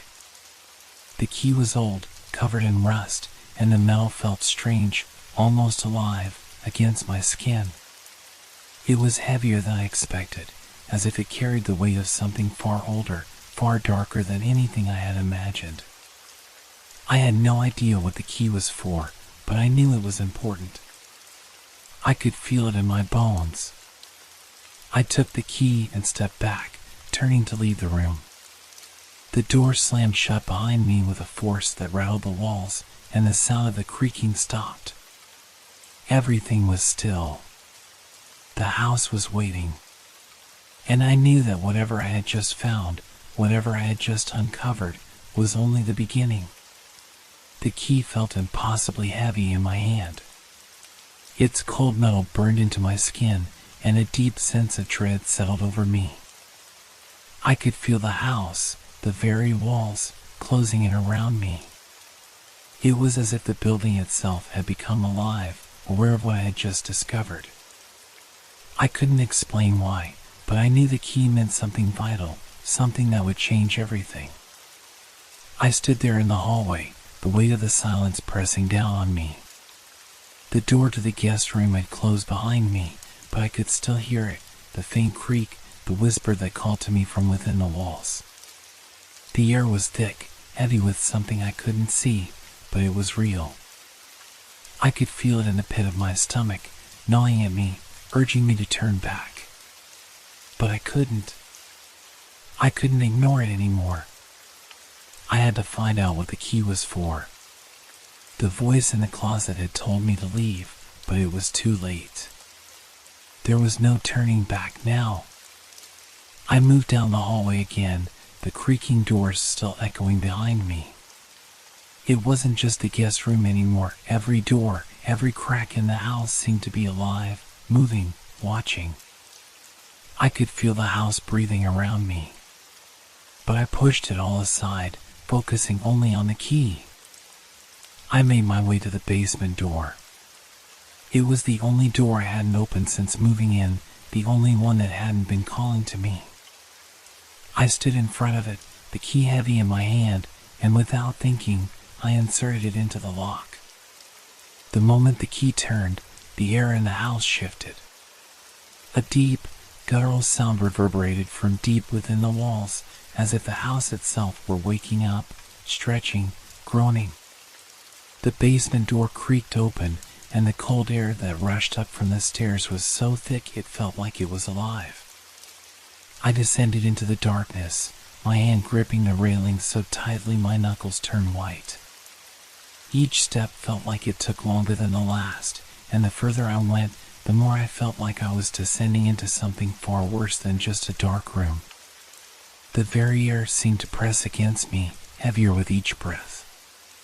When I reached the bottom, I was plunged into complete darkness. I fumbled for the light switch, my hand trembling. But before I could find it, I heard something. A sound, soft at first, like a breath, no, like a whisper. And then, more distinctly, a low groan. "Get out," the voice said again, this time clearer, more insistent. I froze. But I didn't leave. I couldn't.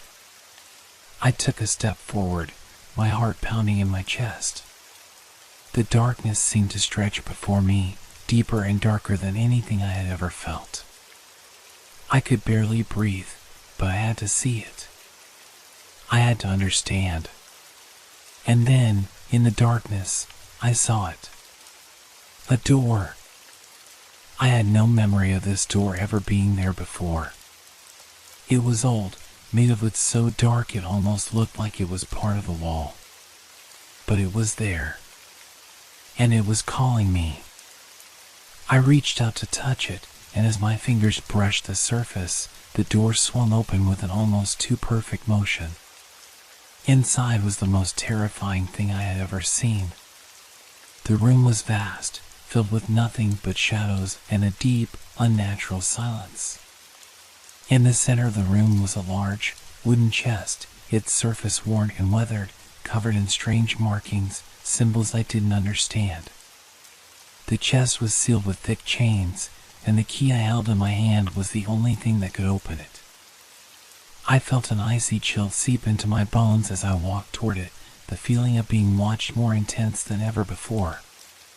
My breath was ragged as I knelt down, placing the key into the lock. The moment I turned it, the chest snapped open, the chains rattling as they fell to the floor. And then, I saw it. The contents of the chest were not what I had expected. They were not objects or treasures. Instead, there was something far worse. A body. A body, perfectly preserved, lying still and unnaturally still. It was a man, or at least it had been. His face was contorted in agony, his eyes wide open and staring, empty. His hands were clawed, as if reaching out for something, but they were frozen in place, just inches from the edge of the chest. I stumbled back, my breath catching in my throat. The figure in the chest wasn't just a corpse, it was a warning. A warning of what would happen if I stayed too long in this house, if I refused to leave. The air in the basement turned cold, colder than it had ever been before. The temperature dropped so suddenly that I could see my breath. The shadows seemed to grow longer, darker, reaching toward me as if trying to pull me in. I turned to run, but before I could make it to the stairs, the door slammed shut behind me. And then, the whisper came again. Louder this time. "You should have left." The basement was silent again. But it was different. I was no longer alone. The shadows were alive now, moving, creeping toward me. I ran. I didn't stop running until I was outside, gasping for breath, the key still clenched in my hand. I didn't know where I was going. I didn't care. I just knew I couldn't be in that house anymore. But as I ran, I could feel it, the presence of something following me. Something old. Something dark. And I knew, deep down, that no matter how far I went, I would never escape it. The house had claimed me. And it wasn't done with me yet.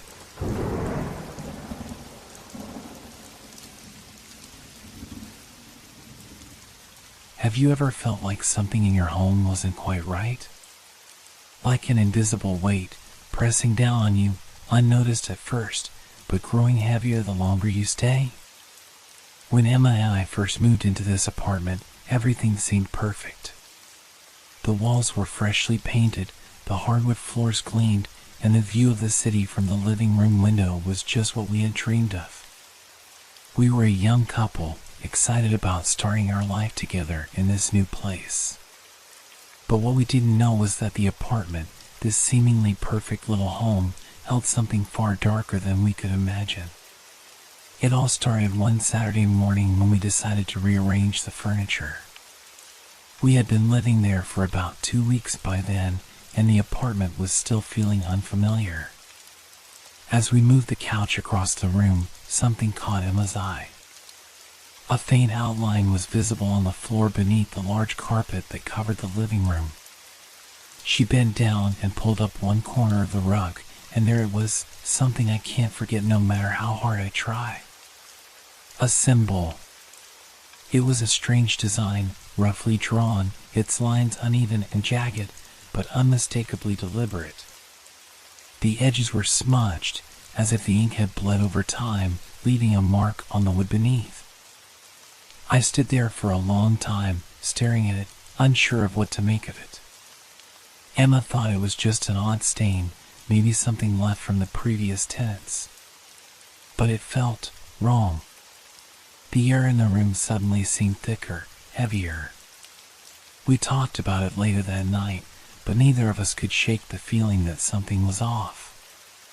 Still, we convinced ourselves it was nothing, just an old stain, maybe something strange but harmless.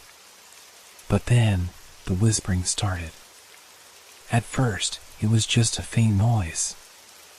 A soft rustling sound in the night. It was as if the wind outside was carrying something through the walls, or maybe it was just the house settling. We laughed it off, but the sound would come again the next night, and the next. Each time, it grew louder, more distinct. By the fourth night, it was unmistakable, whispers. They started just after midnight, a low murmur that filled the space around us, like a conversation in a language we couldn't understand. I tried to ignore it, but the whispers seemed to grow louder with each passing night. Emma was the first to admit it. She heard it too. She told me she thought it was coming from behind the walls, but there was no way to explain it. The building was old, sure, but not so old that whispers could be coming from nowhere. The whispers were always the same, a steady rhythm, like a chant or a song sung in a tongue I had never heard. Sometimes I thought I could make out words, but they slipped away the moment I focused on them. They seemed to come from under the floor, from the dark corners of the room, from the very air itself. One night, as I lay in bed, I noticed something strange. The whispers didn't just echo around me, they were now inside my head, too. I could hear them in my thoughts, and I couldn't make them stop. Emma, who had been quiet beside me, suddenly sat up in bed. Her face was pale, her eyes wide with fear. She whispered, barely audible, "Do you hear it?" I nodded. "Yes." "What is it?" she asked, her voice shaking. "Where is it coming from?" I didn't have an answer. It was as if the very air in the apartment had changed. The walls, once comforting, now felt oppressive. The floor beneath us seemed to groan, as though the house itself was alive, listening, waiting. That night, we didn't sleep at all. The whispers didn't stop. They continued to grow louder, more insistent, until they filled the room with a sound that made my skin crawl. I tried to focus on the sound, to understand it, but it was like trying to grasp water in my hands. The more I tried to make sense of it, the more it slipped away, leaving only an overwhelming sense of dread. The next morning, Emma suggested we call someone, maybe a paranormal expert or a historian, someone who could tell us more about the apartment. But I couldn't shake the feeling that this wasn't something we could explain. The whispers were too personal. It felt as though they were aimed directly at us, like they had been waiting for us to arrive. And the symbol under the carpet, it was as though the two things were connected, as if whatever force had been lying dormant for years in this place had awakened when we disturbed it. We decided to try and cover the symbol, to ignore it, as though we could block out the source of the problem. But as soon as we laid the rug back down, the whispers intensified. It was as though the apartment itself was reacting to what we had done, like it was alive, feeding off our fear. And then the dreams started. Each night, I would fall asleep only to be haunted by nightmares. I dreamed of the symbol. It would appear before me in the dark, shifting, pulsating, changing shape. And in those dreams, the whispers would grow into screams, sharp and blood-curdling, filling my ears. I couldn't wake up, no matter how hard I tried. Each time I managed to open my eyes, I was still lying in bed, the whispers still there, still in my head. The whispers were no longer just sounds, they were images. They became faces, twisted, distorted, faces that I had never seen before, yet I knew them. They were all staring at me, silent but watching. And I knew they were waiting for something. But what? And then it hit me, the symbol. It wasn't just a random mark. It was a door. A doorway, one that had been closed for years, waiting for someone to open it. We had opened it. And now, whatever was on the other side was coming for us. The days after that realization blurred into one long, suffocating haze. I tried to ignore the growing sense of dread, hoping it would fade, but it only intensified. The whispers didn't stop. They filled every corner of the apartment, seeping into our thoughts, clouding our minds. Emma was more restless than ever. She would wake up in the middle of the night, her eyes wide with terror, staring at the empty space next to our bed as if something was standing there. She told me she could feel it, a presence, watching us. But every time I checked, the room was empty. It was no longer just the whispers. Now, I began to see things out of the corner of my eye, shadows moving where they shouldn't, shapes shifting in the dark. I would turn quickly, but there was never anything there. I tried to tell myself it was just my imagination, but deep down, I knew it wasn't.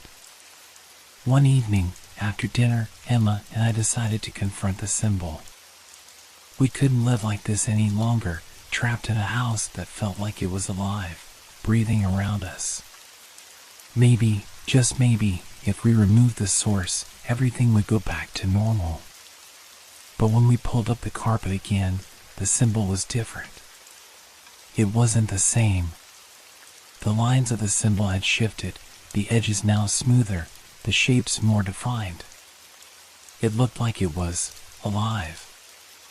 As if the mark had grown in response to our fear, to the noise we had made by uncovering it. I stood there, staring at it, a chill creeping up my spine. I wanted to tear it up, burn it, do anything to erase it, but a voice inside me told me not to. It wasn't just a symbol. It was a gateway, and if we tried to destroy it, it might come for us with a vengeance we weren't ready for. I looked at Emma. She was pale, her eyes wide with a mixture of fear and disbelief. "What if it's already too late?" she whispered. "What if it's already found us?" I didn't know how to respond. My mind raced, trying to find a logical explanation, anything to make sense of what was happening. But there was nothing. No reason. No rhyme. Just the whispers, the shadows, the symbol that we couldn't undo. That night, we decided to stay up. To keep watch over the apartment, to face whatever it was that had awakened. We sat in the living room, the lights dimmed, waiting for something, anything, to happen. The hours passed slowly, each minute stretching longer than the last. The apartment felt colder now, as though the air itself was growing heavier. The shadows in the corners seemed to deepen, and I couldn't shake the feeling that something was watching us. I kept glancing at the symbol under the carpet, waiting for it to move, to shift again. Then, around 2 in the morning, the whispers returned.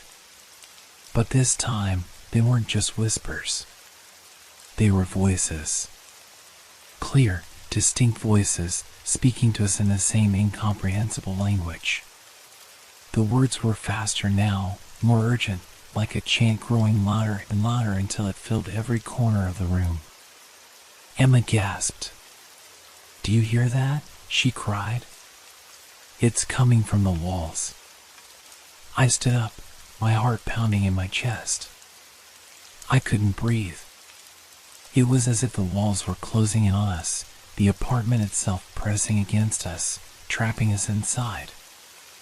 I turned toward the source of the sound, behind the wall where the symbol had been, and that's when I saw it. The carpet was moving. It wasn't just shifting under our feet.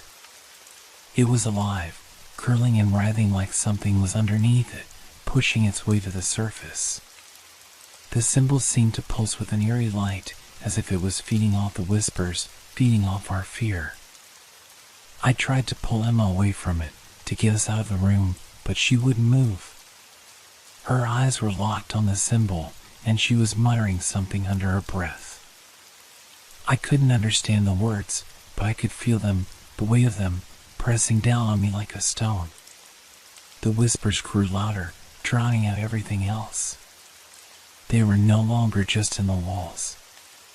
They were everywhere, surrounding us, inside our heads, in the very air we breathed.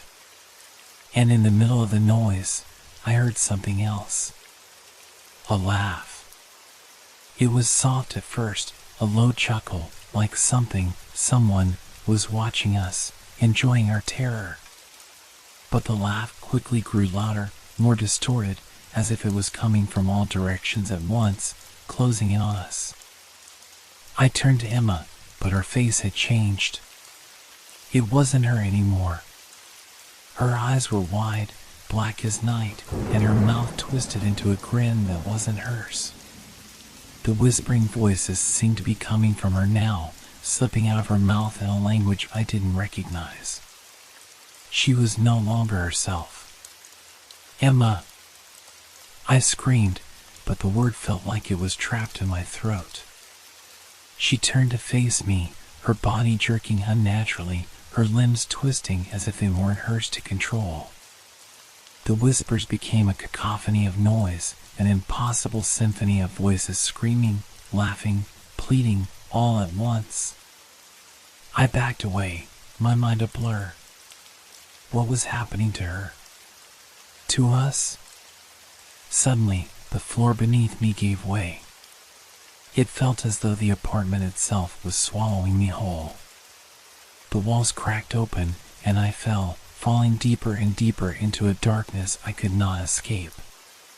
And in that darkness, I could still hear the whispers. I woke up in the dark.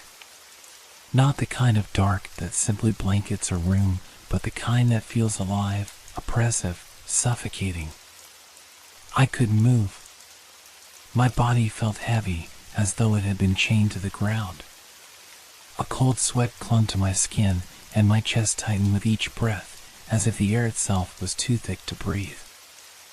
I tried to scream, but my voice was lost, swallowed by the darkness. Then, I remembered Emma. I tried to turn my head, but the weight on my body held me still. I couldn't see her. I couldn't hear her. The only thing that filled my ears was the soft, insistent whispering, like 1,000 voices speaking in unison, chanting something I couldn't understand. But it didn't feel like just a sound. It felt like a presence, something breathing down my neck, just inches from my skin. Suddenly, there was a shift, a crack in the air. The room around me seemed to pulse, as though it was breathing in time with the whispers. The pressure on my chest lifted slightly, enough for me to gasp, to draw in a ragged breath. But as soon as I did, the whispers grew louder. They weren't just speaking anymore, they were screaming, pleading, begging. And then I felt it. A hand, cold, clammy, and unnatural, gripped my wrist. I jerked, but it held firm, pulling me upwards into the darkness. I didn't have the strength to fight it. The hand dragged me through the air, past the sound of the whispers, towards something that felt ancient and vile. I could hear it now. The laughter. Low, mocking, like something was enjoying this. Something was watching me. I don't know how long I drifted, pulled through the blackness. It could have been hours, or it could have been seconds. Time had no meaning here. The only thing I knew was the presence that surrounded me, the cold, the weight, the voices, the laughter. Finally, I felt my feet touch solid ground. A sudden jolt of panic coursed through me as I struggled to move, to get away, but the grip on my wrist didn't loosen. It wasn't just a hand anymore. It felt like the weight of the entire room was holding me in place. And then I saw her. Emma. But not Emma. Her eyes were black, just like before, but this time there was something else. Something darker. Her face twisted into a grin, unnatural and wide, stretching far beyond what was humanly possible.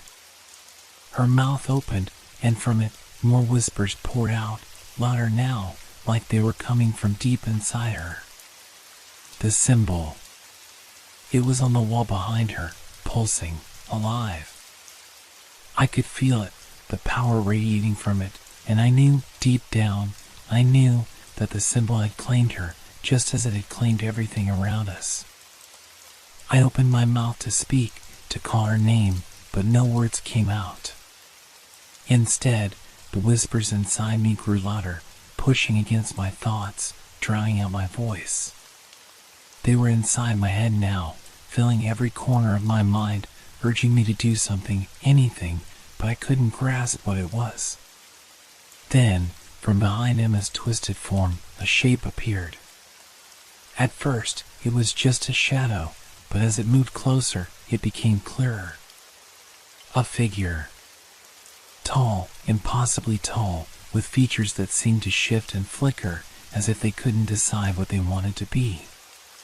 It stepped forward, its face indistinguishable, like a shadow overlaid on a mirror. I froze, paralyzed with terror. The air grew heavier, the whispers louder.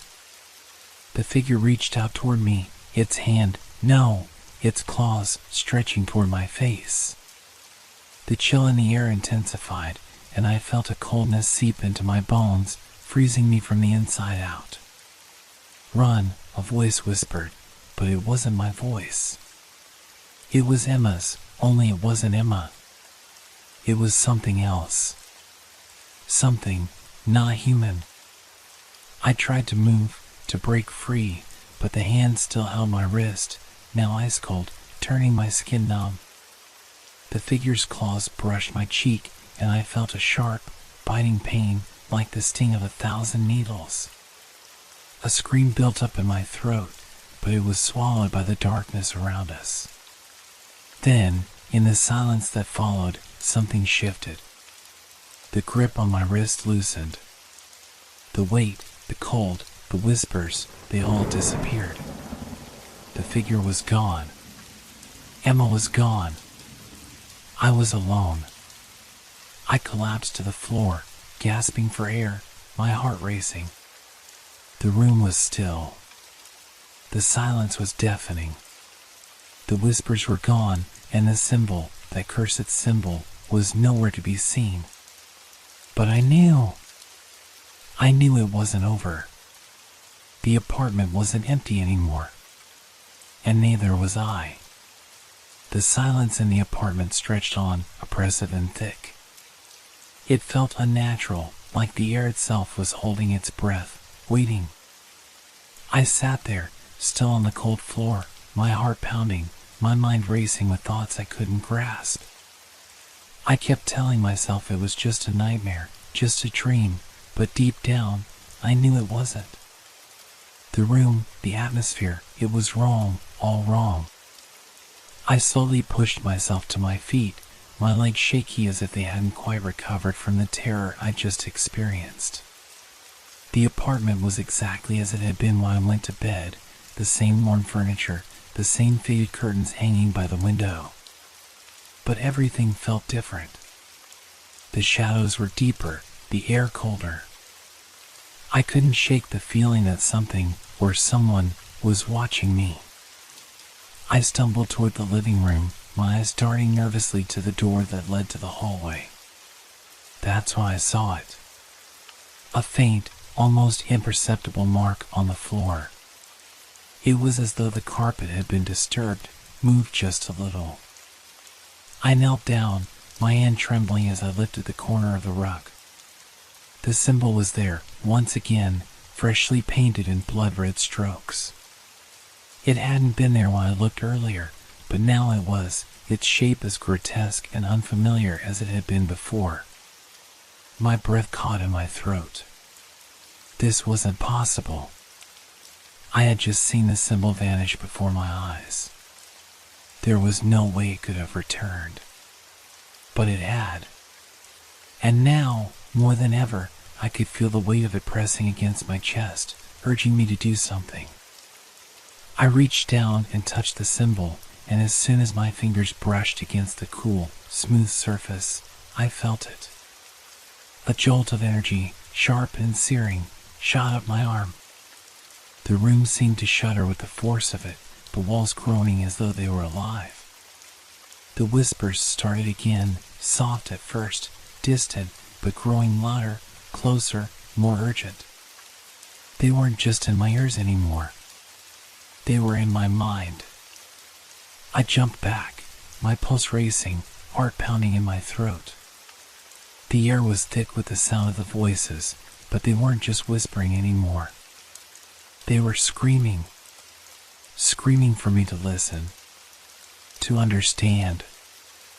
I could hear phrases, snippets of words, but they were fragmented, as if they were coming from a place far away, just beyond my reach. Find it. End it. The price. The price.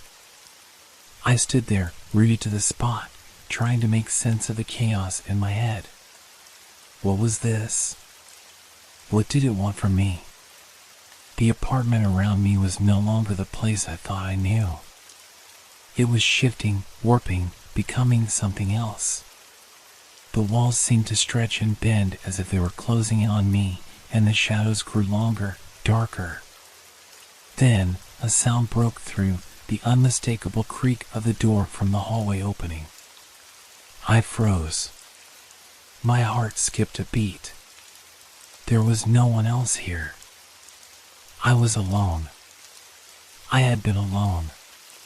But the door creaked open, slowly, painfully, as though something was trying to force its way through.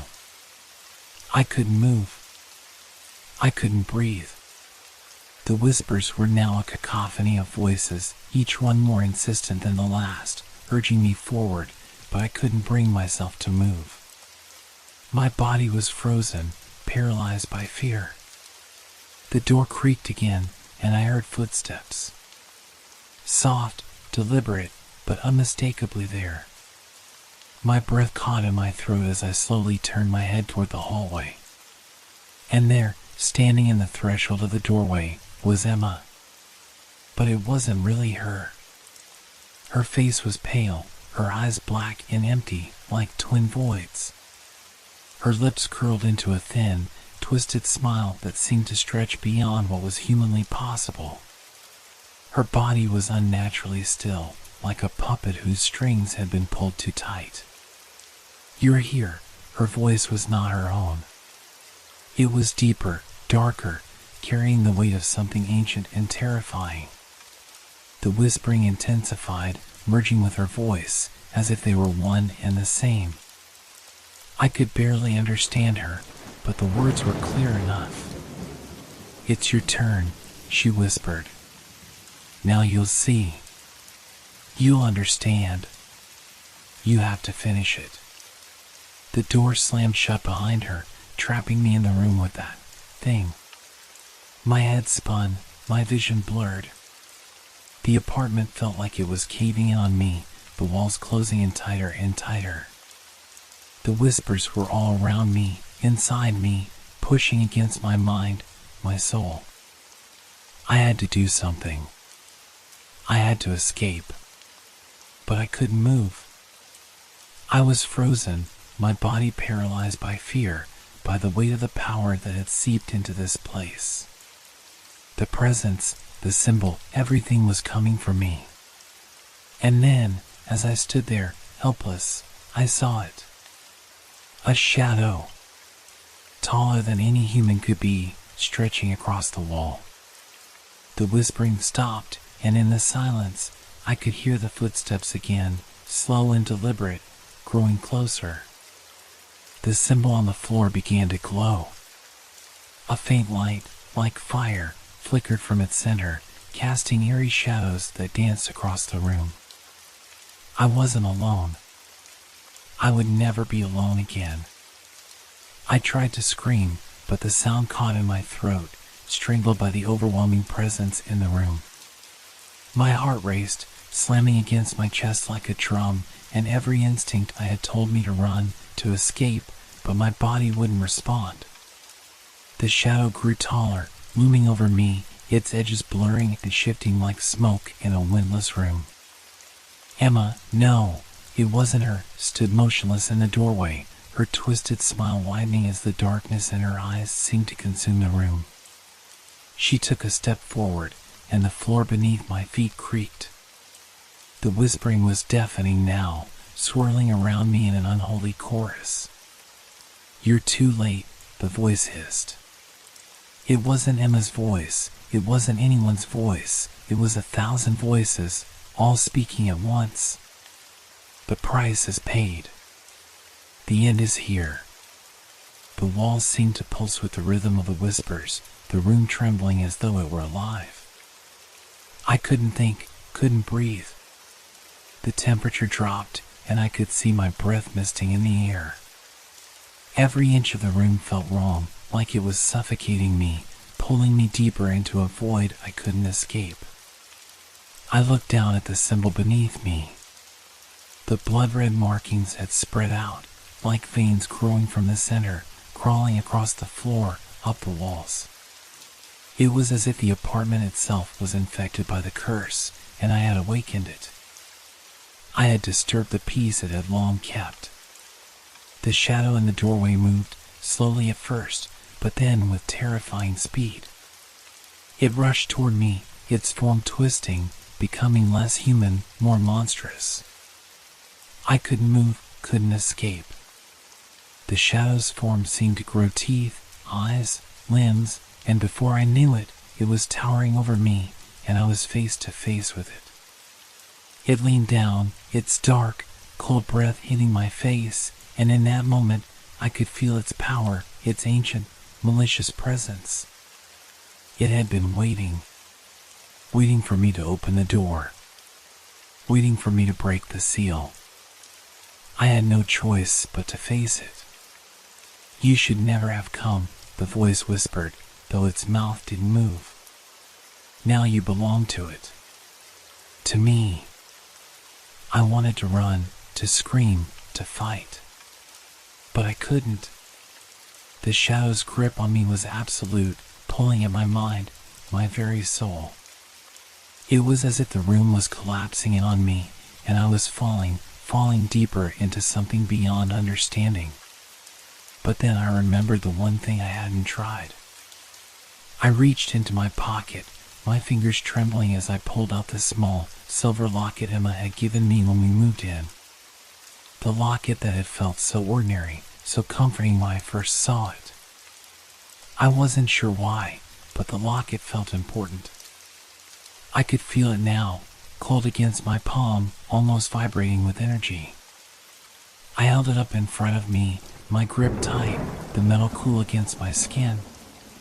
and as I did, the whispers stopped. The shadow froze in place, its eyes narrowing, its form shaking as if it were being pulled back into the darkness. "No," it hissed. "You cannot escape." But I wasn't listening. I whispered something under my breath, a prayer, a plea, a hope. I didn't know if it was the right thing to say, but I said it anyway. The locket began to glow. A soft, radiant light, the first light I'd seen in what felt like an eternity. It pushed the darkness back, inch by inch, as if the light itself was the antidote to the evil that had consumed the apartment. The room began to shift, the walls unwarping, the air becoming breathable again. The oppressive weight lifted, and for the first time, I could breathe without feeling like I was suffocating. The shadow screeched in agony, its form twisting violently as the light from the locket grew brighter, more intense. "Go!" I screamed, my voice hoarse but firm. And, as if it could no longer withstand the light, the shadow began to fade, slowly at first, then all at once. The room was silent. For a long moment, everything was still. The whispers were gone, and the oppressive atmosphere that had filled the apartment was lifted. The symbol on the floor had disappeared, leaving only the worn carpet beneath me. I collapsed to my knees, gasping for air, my head spinning. The apartment, my apartment, felt like it was mine again. The darkness had retreated, but I knew, deep in my bones, that the evil wasn't gone for good. It had only been pushed back, hidden, for now. I had survived. But at what cost? As I stood up, trembling, I heard a faint sound behind me, like a soft rustling, a whisper in the dark. "You'll be back," the voice murmured. I froze, my blood running cold. There was no one there. The apartment was silent. But I couldn't shake the feeling something was watching me. Something was waiting. And it would never stop.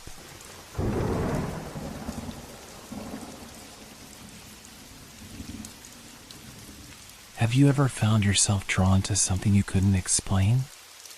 Something so ordinary, yet so oddly compelling that it nags at your mind until you just have to see what happens if you act on it? That was how it started for me. I live in an old building. Not the kind of ancient structure that feels like it's about to collapse, but one of those buildings that's seen better days. The kind with creaking floors, elevators that make a sound like they're about to give up on life every time they move, and walls that have long since surrendered to time. The elevator was the worst part. It was slow, old-fashioned, and smelled faintly of something metallic and stale. But I didn't mind it, not really. Most of the time, I'd wait for it, press the button, and go about my business. That was until a few days ago when something unusual happened. The day had started like any other. I pressed the button for the elevator and waited. When the doors slid open with their usual groan, I stepped inside, already distracted by the thought of a meeting I was running late for. But as soon as I turned to face the panel of buttons, I saw something I hadn't noticed before. A button that wasn't there before. It was nestled between the button for the third floor and the button for the basement. At first glance, it didn't seem like much, just a slightly worn, brass button out of place among the modern plastic ones. But what struck me was that it was unmarked. No number. No letter. Nothing to indicate what floor it might lead to. I stared at it for a long moment. I had lived in this building for over a year, and I was sure I had pressed every button on that panel 100 times. I had never seen that button before. I should have walked away. I should have stepped out of the elevator, ignored it, and forgotten about it. But something inside me, a flicker of curiosity, urged me forward. I reached out, pressed it without thinking, and watched as the elevator doors slid closed. The sensation of movement was immediate, but different from usual. The elevator didn't creak as it usually did, it was as if it were gliding. The air inside grew colder, and the hum of the machinery sounded distant, almost muffled. It felt like I was sinking into the building rather than ascending or descending. I could feel my heart beginning to race. Maybe it was the oddness of the button, maybe it was the eerie stillness of the elevator, but something didn't feel right. As the elevator descended, it took a lot longer than it should have. The numbers on the display, which usually flickered between floors, stayed stubbornly blank. My stomach churned as the elevator kept moving, lower and lower, with no sign of stopping. I pressed the emergency stop button. Nothing. The elevator kept its descent as if it were bound by some invisible force. A strange sound began to fill the space, the soft, rhythmic thumping of something heavy, something large moving in the depths of the building. It was faint at first, barely audible over the hum of the elevator, but it grew louder, closer. And then, just as suddenly, the elevator jerked to a stop. The lights flickered once, twice, and then went out completely. I stood in complete darkness, the only sound now the pounding of my own heart. I reached for the panel, pressing every button, but nothing happened. Panic began to set in, the kind that makes your hands tremble and your breath come faster. I took a deep breath and tried to calm myself. It was just an elevator malfunction, right? I had to wait. I had to stay calm. But then, there was something else. A sound. A scraping sound, like metal against metal. And the unmistakable click of a door opening. My stomach flipped, and I stood frozen in place, my hands still hovering over the buttons. The elevator doors were open. But when I looked out, I couldn't see anything. Just darkness. A darkness so thick it felt like it was pressing against me, suffocating me. Then, something else. A shadow. A figure moved in the distance, just barely visible. It was tall, too tall, and moving toward me with unnatural speed.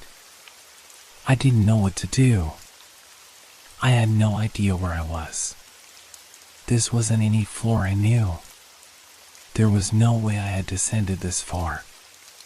And as the shadow grew closer, I felt a chill run down my spine, the kind of chill that tells you that you're not just in the wrong place, but in the wrong dimension altogether. The door was still open. The figure was getting closer. And the elevator? It was stuck, useless, trapped in some space I couldn't escape from. I was already in too deep. But the worst part?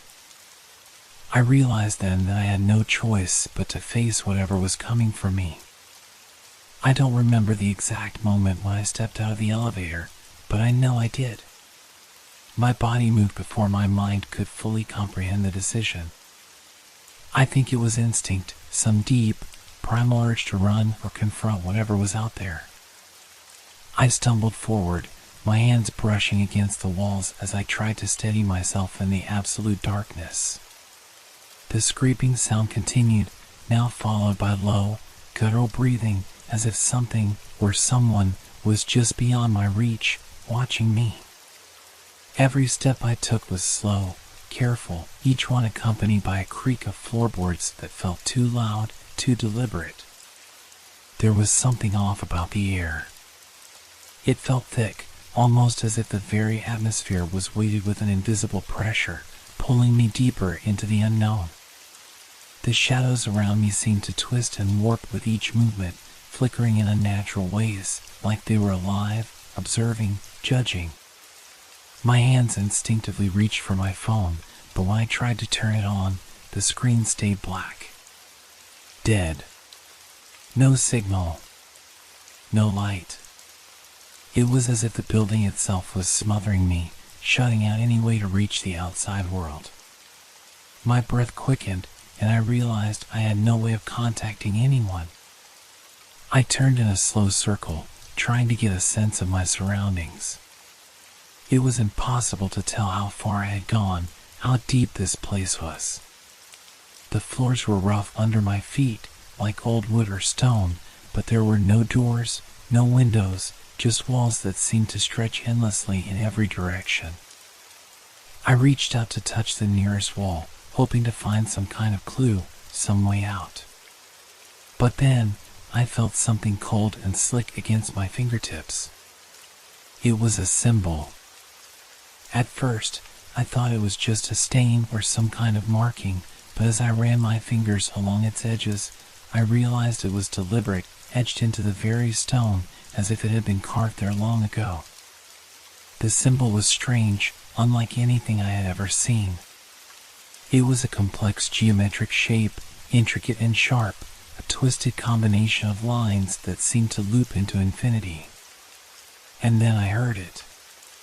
A whisper. Faint at first, like a soft breeze brushing against my ear, but growing louder with each passing second.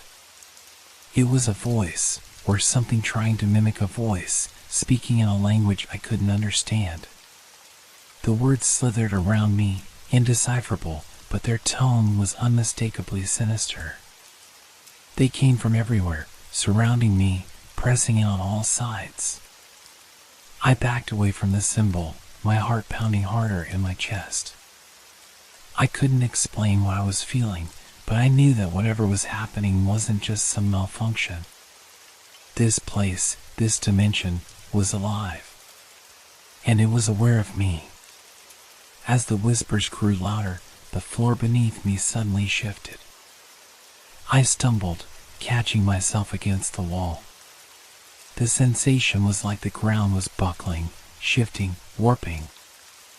I braced myself for whatever was coming, but nothing happened. It was still. Silent. The air felt heavier than before. But then, a flicker of light, a weak, flickering light from somewhere down the hall. I dared to take a step forward, feeling my way through the darkness, toward the light. The whispers continued, louder now, more frantic, as though they were urging me to turn back. I couldn't. I had to know. I had to find out what this place was. With each step, the light grew brighter, casting strange shadows that danced on the walls like living things. And then, finally, I saw it. A door. It was made of dark wood, ancient and worn, with intricate carvings that matched the symbol I had found on the floor. The door stood ajar, as though waiting for me to open it. I could feel the weight of it pressing against me, daring me to enter, daring me to step into whatever lay beyond. I reached out for the handle, my hand trembling as I grasped it. It was cold, like ice, but I didn't pull away. I couldn't. I felt like I had no choice. Like this door had been meant for me all along. I pushed it open. Beyond it was a room, but not a room like any I had ever seen. It was vast, stretching endlessly in all directions, with walls that seemed to dissolve into nothingness. The floor was covered in strange markings, similar to the symbol, but this time they glowed faintly, casting an eerie light that made the shadows move unnaturally. In the center of the room stood a figure. It was humanoid in shape, but its features were distorted, warped. Its eyes were wide, too wide, glowing a bright, unnatural red. The figure didn't move at first, it just stood there, staring at me, as though it had been waiting for me. Waiting for someone to come. Waiting for me to open the door. I felt a cold sweat trickle down my spine, but I couldn't tear my eyes away. It was as if the figure had some kind of hold on me, pulling me toward it, urging me to step closer. I wanted to run, but my legs wouldn't move. Then, the figure's mouth opened. not to speak.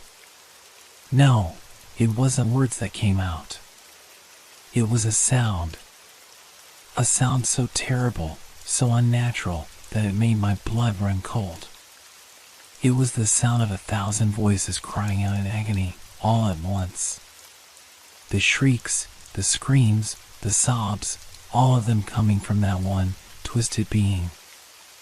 I finally found my legs, finally managed to tear my eyes away from the figure.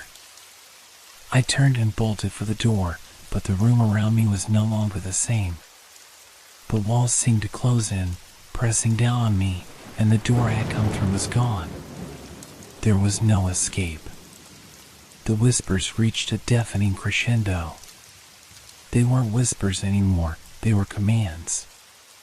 They were pleading, begging me to stay. But I ran, and I didn't stop running. I had to get out. I ran, and I didn't look back. I couldn't afford to. Every instinct in my body screamed at me to keep moving, to escape whatever nightmare I had just stumbled into. The oppressive atmosphere around me only grew thicker, more suffocating, as I bolted through the endless darkness. The air was stale, heavy, as if the very space I was in had been forgotten by time, abandoned long ago. The walls, once smooth stone, were now rough and jagged, shifting with each step I took. I stumbled, catching myself against a wall, and then froze. For a moment, everything was still. The air, the space, even the whispers. It was like the world had held its breath, waiting for me to make the next move. I dared to take a deep breath, my chest tight, but then I heard it. The sound of footsteps. Not mine. They were heavy, deliberate, and they were coming toward me. The walls vibrated with each step, the sound growing louder, closer. I couldn't tell how many there were, but I could feel the presence of something moving through the darkness, something that wasn't human. Something that didn't belong. I turned sharply, my heart racing as I tried to find another way out. The space was shifting again, bending in ways that shouldn't have been possible. The path I had come from was gone. The walls around me had closed in, and now I was standing in a small, cramped corridor that seemed to stretch on forever. There was no exit. No escape. The footsteps grew louder. Closer. I could feel the heat of them now, like something was right behind me. A shadow brushing against my skin. The hairs on the back of my neck stood on end, and I could feel my pulse in my throat. Panic set in. I had to move. I forced myself to start running again, my breath ragged, my body heavy with fear. The whispers were all around me now, not distant, but right there in my ears, scratching at my mind. They were saying things I couldn't understand, but the tone was unmistakable. They were mocking me, pushing me forward. There was no turning back.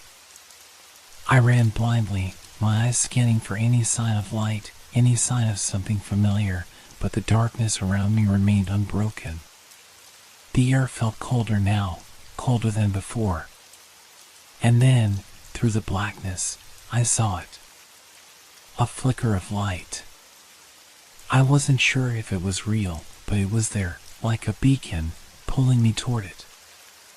I hesitated for only a second before I moved toward it, stumbling over the uneven ground. The light grew brighter as I drew closer, and the footsteps behind me grew louder, as though whatever was following me was growing closer, faster. I turned a corner, and there it was. A door. This door was different from the others.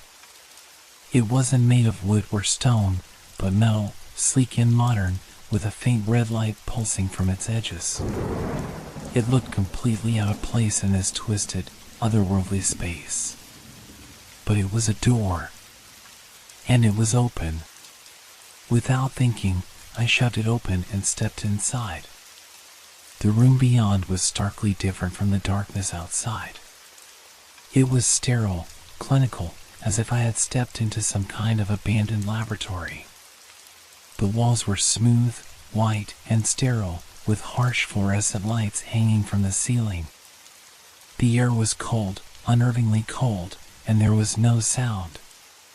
No whispers. No footsteps. Just silence. I allowed myself a moment to breathe, to try and calm my racing thoughts, but the silence was overwhelming. It made everything feel more real, more unnatural. I was beginning to question what was happening. Was this another trick? Was I being manipulated, pulled through some kind of twisted maze? Or was this place, this dimension, real? I looked around the room, searching for something, anything, that would make sense of the situation. The walls were blank, devoid of any decoration, any clues. But then, my eyes caught something, a small, rectangular table in the corner of the room. It was covered in dust, untouched for years, but what caught my attention was what lay on top of it. A notebook. It looked old, worn, like it had been there for far longer than I could possibly fathom. I hesitated for a moment, my heart pounding as I approached it. The urge to know what was inside was overwhelming. I needed to understand.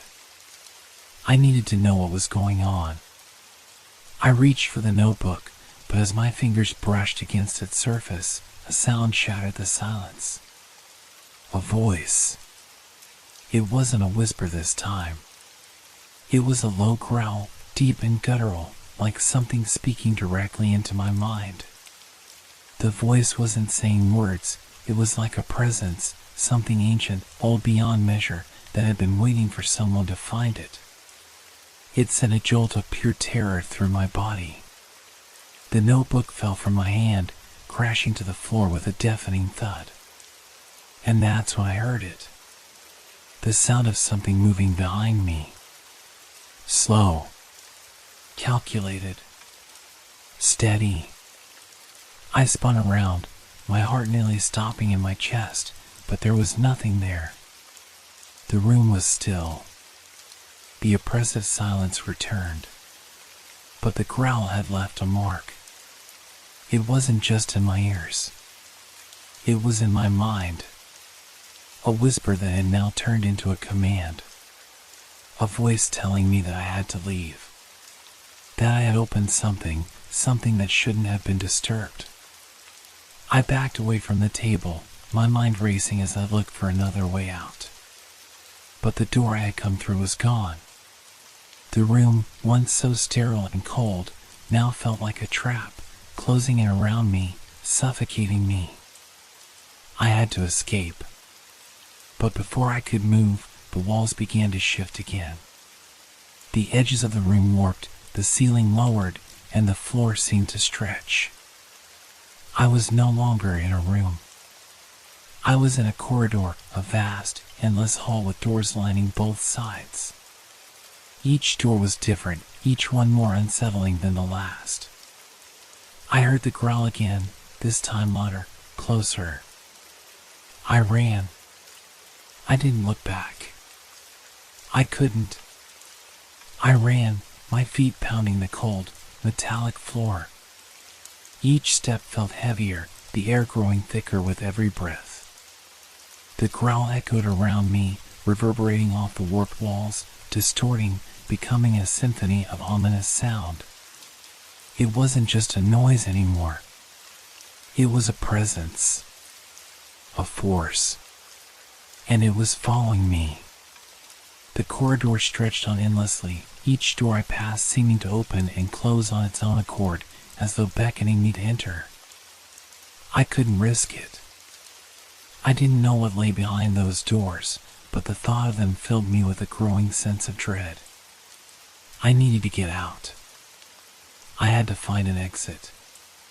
But the more I ran, the more I realized that the hallway was impossible to escape.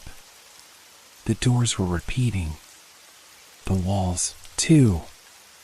They all looked the same, and no matter how fast I moved, I was stuck in a loop. Panic surged through me, my heart racing. I could feel the thing behind me getting closer, its presence overwhelming every corner of the corridor. The growl was no longer just a sound. It was a warning. I turned a sharp corner, my breath shallow, desperate.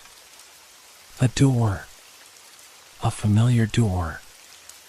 I couldn't believe my eyes. It was the elevator door.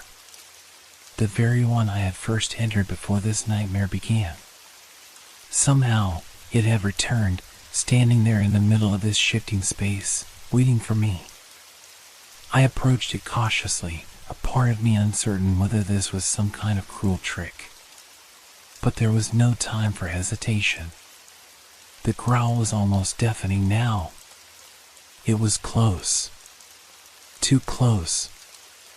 I reached for the door, my hands trembling. The metal handle was cold to the touch, as if frozen in place. I twisted it, forcing the door open, and without thinking, stepped inside. I slammed the door shut behind me. For a moment, I stood in the elevator, breathing heavily, listening to the now silenced growls. The only sound was the faint hum of the elevator's machinery, a small comfort in the midst of the madness. I was still in the darkness, still in that strange space. But then, something shifted. The elevator jolted, the lights flickering for a split second. My heart stopped. The familiar clank of the machinery grew louder, more strained, as though the elevator was straining against something unseen. The walls seemed to warp again, stretching unnaturally, like the elevator was being pulled apart.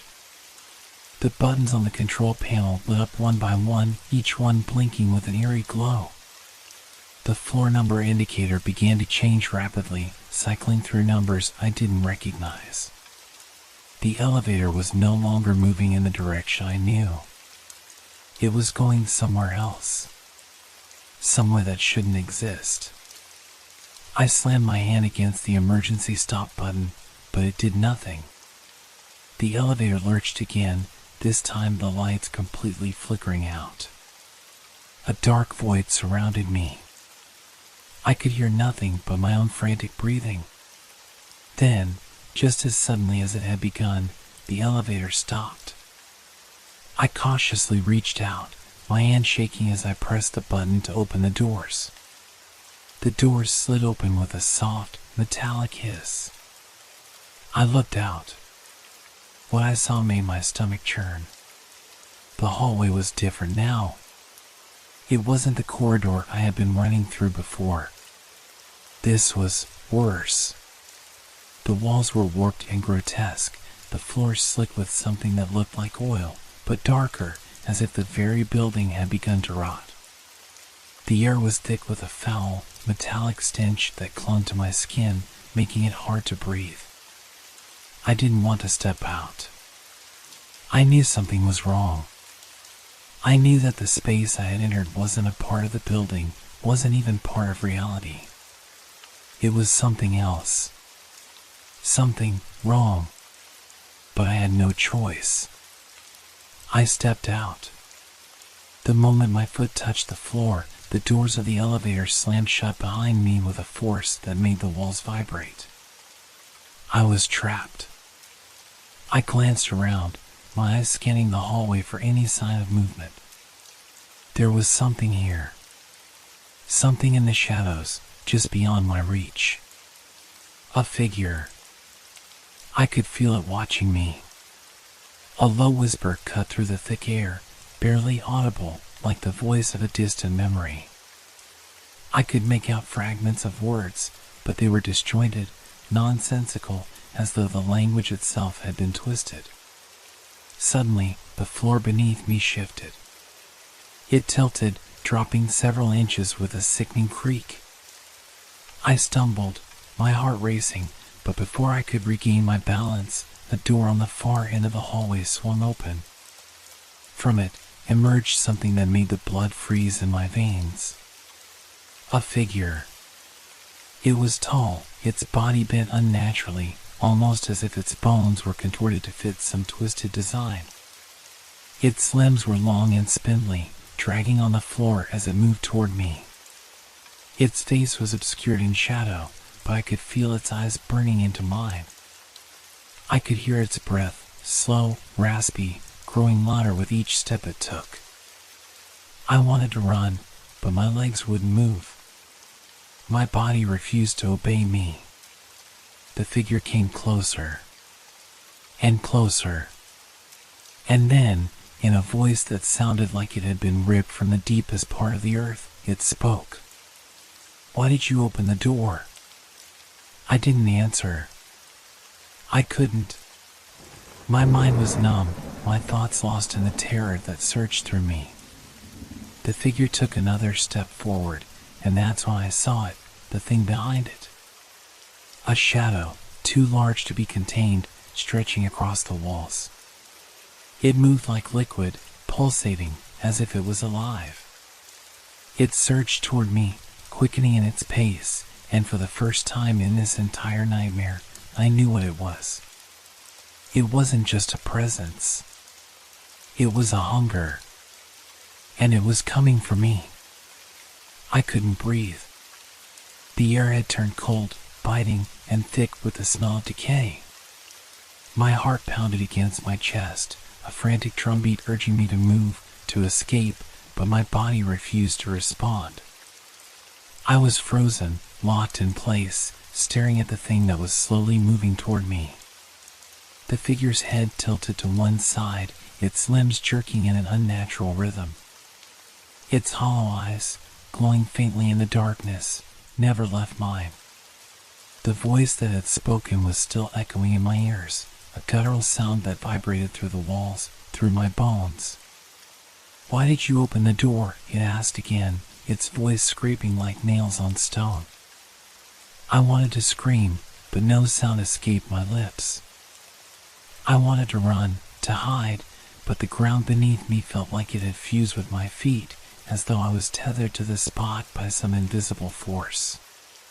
The shadow behind the figure writhed, stretching and shifting as if it were alive. No, more than alive. It was hungry. It was searching. For me. The figure took another step forward, its long fingers reaching out. Its skin was pale, sickly, stretched too tightly over its bones. It was like nothing human, nothing I had ever seen. And the shadow, that insatiable darkness, was growing larger, inching closer to me. It crawled along the walls, the ceiling, the floor, everywhere, pulsing like a living nightmare. In that moment, I understood. The elevator hadn't just taken me to another floor, it had brought me to another world.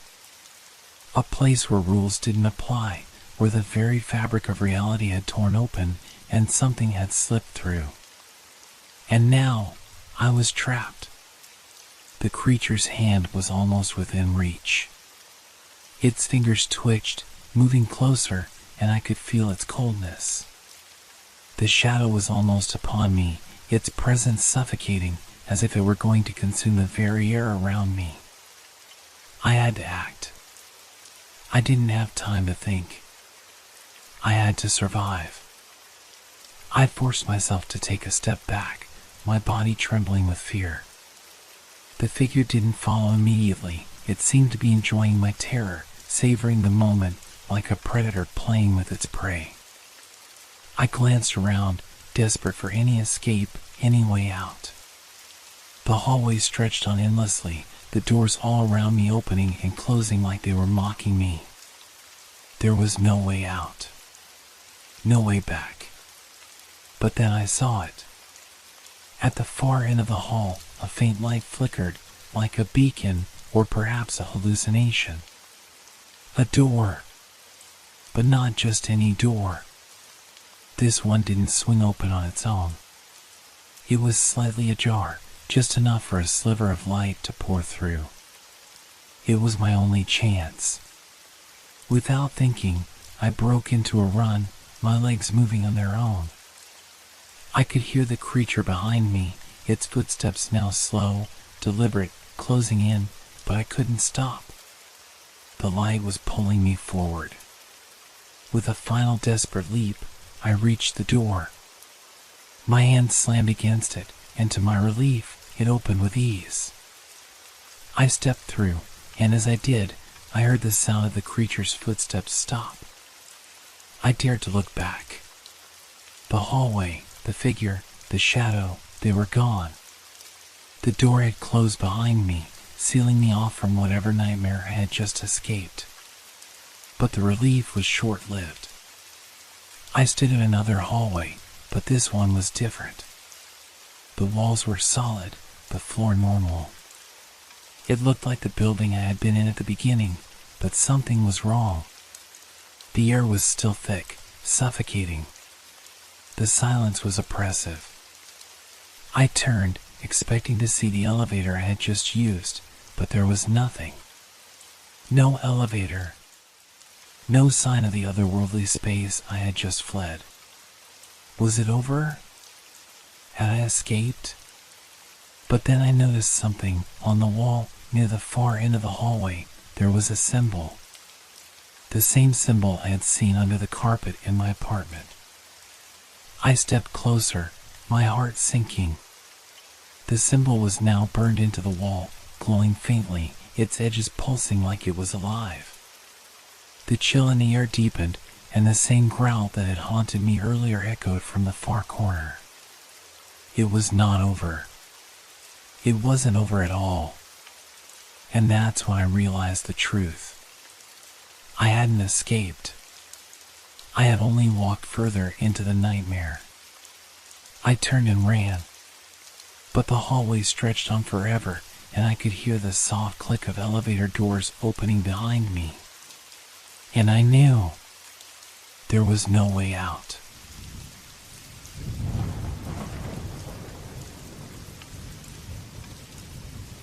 How far would you go to escape the noise of the world?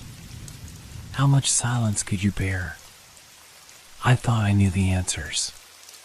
That's why I rented the cottage, away from everything. No phone calls. No obligations. Just peace and quiet, tucked away in the woods. It seemed like the perfect weekend getaway. I didn't expect it to become a nightmare. The sun was beginning to set as I pulled up to the cottage. It was small but charming, stone walls, wooden beams, and ivy crawling up its sides. It looked exactly how I imagined a rural retreat should look: old, a little weathered, and surrounded by trees. The perfect place to disconnect, to breathe, to clear my mind. When I walked inside, the first thing that hit me was the smell, dusty but welcoming. The kind of scent that reminds you of places long untouched. I set my bag down on the old wooden table in the kitchen, running my fingers over its smooth surface. There was something oddly familiar about the place, but I couldn't put my finger on it. On the kitchen counter, partially hidden under a stack of old magazines, was a guest book. I smiled, thinking it was just a quaint little touch. People often leave notes in these books, right? A few polite comments about the cottage, maybe a recommendation for a local hike, or a mention of the weather. It was something people did when they stayed in places like this. I opened the book, turning to the first page. The neat handwriting was almost nostalgic, but what caught my attention was the date, only a few weeks ago. The first few entries were ordinary enough. People talking about their stays, how peaceful it was, how beautiful the surrounding forest looked. Then I turned the page. The next entry sent a chill down my spine. Do not go out after dark. Whatever you do, stay inside. The message was short, almost rushed. But there was something about it, something that made my skin prickle. I flicked through more pages, but the warnings kept coming. Don't open the back door after midnight. You'll regret it. I don't care how curious you are, Don't go into the woods at night. The lights flicker on the second floor. Don't go up there. I paused, staring at the last message. It had been written in a jagged, frantic script, as though the person had been in a hurry, trying to get everything down before they left. This place isn't what it seems. You don't want to know what's in the attic. The words burned into my mind as I sat there, my heart pounding a little faster than it had been moments before. At first, I thought it was some sort of joke, pranks by other guests. But the more I read, the more it felt real. I closed the book and set it aside, my nerves jangling. Perhaps it was just the isolation, the quiet. I wasn't used to being so far from everything. Still, the words had left an unsettling mark on me. I made myself some dinner and decided to push the strange feeling to the back of my mind. It was probably just a bunch of bored people letting their imaginations run wild. I wasn't going to let it ruin my weekend. But as the night wore on, the air in the cottage began to change. The silence that had felt so comforting when I first arrived now seemed oppressive, thick with an unease I couldn't shake. I could hear the wind howling outside, pushing against the windows, the trees creaking under its weight. It almost sounded like whispers, distant, but close enough that I felt the hairs on the back of my neck stand up. I sat in the living room, trying to relax, but I couldn't focus on the book I was reading. My eyes kept wandering to the dark corners of the room as if something or someone was hiding there. And then, at that moment, I heard it. A faint sound, soft, like a creaking floorboard. It was coming from upstairs. I froze, listening, waiting for it to happen again. It did. Another creak, followed by a slow, deliberate dragging noise. My breath caught in my throat. I had already dismissed the warnings in the guest book, but now I wasn't so sure. My mind raced with possibilities, and the logical side of me urged me to ignore it. But a part of me, something deeper, told me to leave. To go. I stood up, the room feeling suddenly too small, too confining. I moved toward the stairs, my footsteps slow and measured, as though I was trying to avoid making noise. The second floor was dark, and the only light came from the faint glow of the hallway lamp. My hand trembled as I reached for the railing, and as I ascended the stairs, the noises grew louder. A scrape, like fingernails dragging across wood. I reached the top, my heart racing in my chest, and stopped at the first door on the left. The room was empty. I turned toward the second door, the attic. And I stopped. There was no sound now, no more dragging, no more scraping. Just silence. But it wasn't the peaceful silence I had sought when I first arrived. It felt wrong. I couldn't see the attic door, but I felt its presence as if it were staring back at me. I wanted to go back downstairs, forget everything I had read, forget the strange sounds.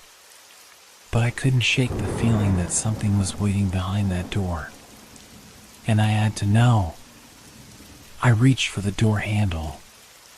But before I could touch it, I heard a soft voice, a whisper coming from behind me. It was so faint I could barely hear it. Don't. I froze, the blood draining from my face. The whisper wasn't from downstairs or from behind the attic door. It was right next to me. I slowly turned around. There, in the shadows, standing just inside the dark hallway, was a figure. A figure I had never seen before. I stood frozen. The figure in the shadows didn't move, but the feeling it gave off was impossible to ignore. It wasn't just the darkness, it was something colder, something suffocating. My eyes desperately tried to make sense of what I was seeing, but it was like staring into the blackness itself, trying to find a shape in the void. I blinked. When I opened my eyes, the figure was gone. I stepped back, my heart pounding in my chest. My breathing was shallow. I could still feel the weight of the air pressing in on me, heavy with the feeling that I wasn't alone. The silence was broken only by the distant creaking of the house. And yet, despite the stillness, I wasn't alone. I wanted to turn and run back downstairs, but my feet felt like they were glued to the floor. My mind was screaming at me to leave, to forget this place and go back to safety. But another part of me, something deep inside, something I didn't want to acknowledge, wanted to open the attic door to know what lay beyond it. The whisper echoed in my head again. Don't. I turned quickly toward the voice, but there was nothing. No one. It was just the house. Just the oppressive quiet. My eyes darted around the hall, scanning every corner, every shadow, but there was no sign of anything or anyone watching me. I didn't know what came over me, but something inside me snapped. I had to know. With my heart still racing, I reached for the handle. It felt cold under my fingertips, as though the door itself was alive, breathing. I pushed it open. The attic was even darker than the hallway. The only light came from the dim glow of the hallway lamp behind me, casting long shadows across the wooden floor. The stairs to the attic creaked under my weight as I stepped inside, the air thick and musty, as though it hadn't been disturbed in years. I strained my eyes, trying to make out any shape or figure in the dim light. But there was nothing. Just the old, dusty furniture and forgotten objects scattered around the room. The air smelled of rot and old books, but there was a strange, underlying scent, something metallic, like rust. I took another step forward, and that's when I saw it. In the far corner of the attic, hidden behind a pile of old blankets and boxes, was a large, wooden chest. It wasn't something that seemed to belong here, or at least not in this cottage. It was too well made, too ornate. The wood was dark, polished, almost too new for a place like this. I couldn't explain why, but I felt drawn to it. The chest seemed to pulse with a strange energy, like it was alive. It was the same pull I had felt when I first saw the guest book, a nagging curiosity that refused to be ignored. As I walked toward it, the air grew colder, the shadows around me deepened. I was close now, only a few feet away, and the closer I got, the more my heart seemed to race. The chest was intricately carved with symbols that seemed familiar, but I couldn't quite place them. They looked almost ancient, but also wrong. I knelt down in front of it, my hands trembling as I reached for the latch. Suddenly, there was a loud bang from behind me, like something had fallen. I whipped around, my breath catching in my throat. But the attic was empty. No boxes. No fallen objects. Just silence. I didn't know what was worse, the silence or the feeling that something was right behind me, watching me, waiting for me to make a mistake. I quickly turned back to the chest, gripping the latch with shaky hands. With a creak, the chest opened. Inside, there was nothing but darkness. No light, no objects. Just a void. And yet, I felt a pull, as though it was calling to me, beckoning me to step closer, to peer inside. I leaned in, my head inching closer to the darkness. My breath quickened, my pulse thumping in my ears. And then, something moved inside the chest. It was a fleeting moment, but it was enough. A shift in the shadows, something moving, something that shouldn't have been able to move. I recoiled, stumbling back, my hands shaking. The door to the attic slammed shut. I jumped, spinning toward it. The room was now completely dark, the air thick and suffocating. I could hear the soft thud of my own heartbeat as I fumbled for the doorknob, but it wouldn't budge. I yanked again, harder this time, but still nothing. The walls felt like they were closing in. Then, from the darkness, a voice whispered once more, "Leave." It wasn't the same voice I had heard earlier, but the tone was just as chilling. I could feel the words wrap around me, sink into my skin. I tried to scream, but no sound escaped my mouth. I slammed my fist into the door, desperate to get out, but the pressure on the other side was unyielding. The room felt as though it was alive, breathing around me, the walls closing in. In the distance, I thought I heard a noise, a faint rustling. It grew louder, and I could swear I felt something move behind me, brushing against the back of my neck. I spun around, but all I saw was the dark, oppressive space around me. I was trapped. I was trapped in the attic. I stood frozen in place, my back pressed to the cold wooden door, my heart pounding like a drumbeat. Every nerve in my body screamed at me to run, to escape, but I couldn't. I was paralyzed, caught in the grip of something I couldn't explain. The whisper came again, this time louder. "Closer. Leave now." I turned toward the source of the voice, but there was no one there, nothing at all, just the inky darkness of the attic. The air felt thick, like it was pressing down on me, suffocating me. The walls seemed to close in, and for a moment, I thought I saw something shift in the corner of my vision, a shape, a shadow moving in the darkness. I blinked, and it was gone. My breath was shallow, my hands trembling as I fumbled for the doorknob again. I wasn't sure how much time had passed, but it felt like hours. I yanked at the door, pulling with all my strength, but it wouldn't give. I could feel the pressure from the other side, pushing against me, pushing me back into the room. "Why can't I get out?" I whispered to myself. My voice sounded foreign in the oppressive silence. The whispers grew louder, more urgent, like a cacophony of voices all speaking at once. I couldn't make out the words, but I could feel their weight, like they were pushing against my chest. I pressed my palms to my ears, but the sound didn't go away. It only grew until it felt like it was inside my skull, scratching at my thoughts. The sensation was unbearable. My hands dropped to my sides, and I stumbled back into the room. And that's when I saw it. At first, it was barely noticeable. Just a faint flicker of light at the far end of the attic. But as my eyes adjusted to the darkness, I saw it more clearly. A figure, standing still, watching me. It was tall, much taller than any person could be. Its form was a blur at first, but it seemed to shift and change with every blink of my eyes. It wasn't human, not entirely. The edges of its body were jagged, its silhouette like that of a shadow in the dark, but there was something deeply wrong about it. It moved, but not in any natural way.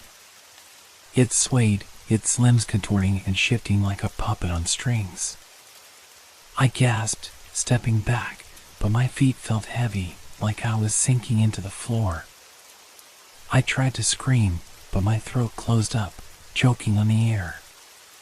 The creature, if that's what it was, continued to sway, its movements unnerving and unnatural. Then it spoke. A voice, harsh and rasping, like nails scraping against stone. "Don't stay." I couldn't tear my eyes away from it. It was as if I were hypnotized, my body frozen, unable to act. The creature's voice filled the attic, reverberating in my skull, scratching at my thoughts. It was calling to me, pulling me in. "Leave now." The words echoed in my ears over and over again until I felt like my head was going to explode. I couldn't think straight. My vision blurred and I stumbled forward, drawn toward the thing in the corner. Every instinct in my body screamed at me to run, to get away, but my legs wouldn't respond. It was like I was stuck in place, as if the air itself was holding me there. The creature seemed to grow taller as I approached, its form becoming clearer in the darkness. It had no face, only empty, hollow eyes, if they could even be called eyes. Just black pits of nothingness, staring right through me. I wanted to look away, but I couldn't. The darkness around me seemed to close in tighter, swallowing up everything but the thing in the corner. Its shape shifted again, and the whispers reached a crescendo in my head, as though the voices themselves were drowning me. I stumbled forward, my hand reaching out toward the creature, against my better judgment. The moment my fingers brushed the air in front of it, a shockwave of cold slammed into me, freezing me in place. It was like touching the void itself, empty, endless, and terrifying. The creature's form distorted, expanding, until I couldn't see anything but darkness. The air around me crackled with an unnatural energy, and for a brief moment, I thought I could hear something moving inside the walls.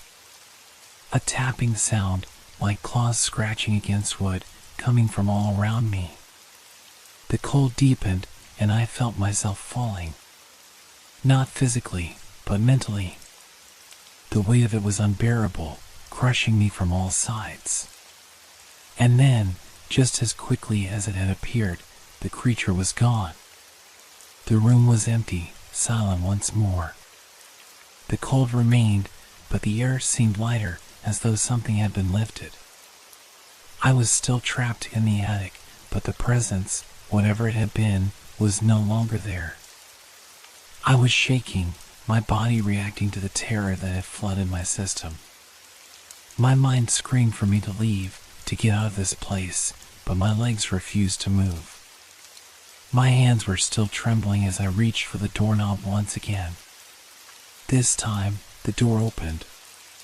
It wasn't much, just a crack, but it was enough for me to see the faint light of the hallway beyond.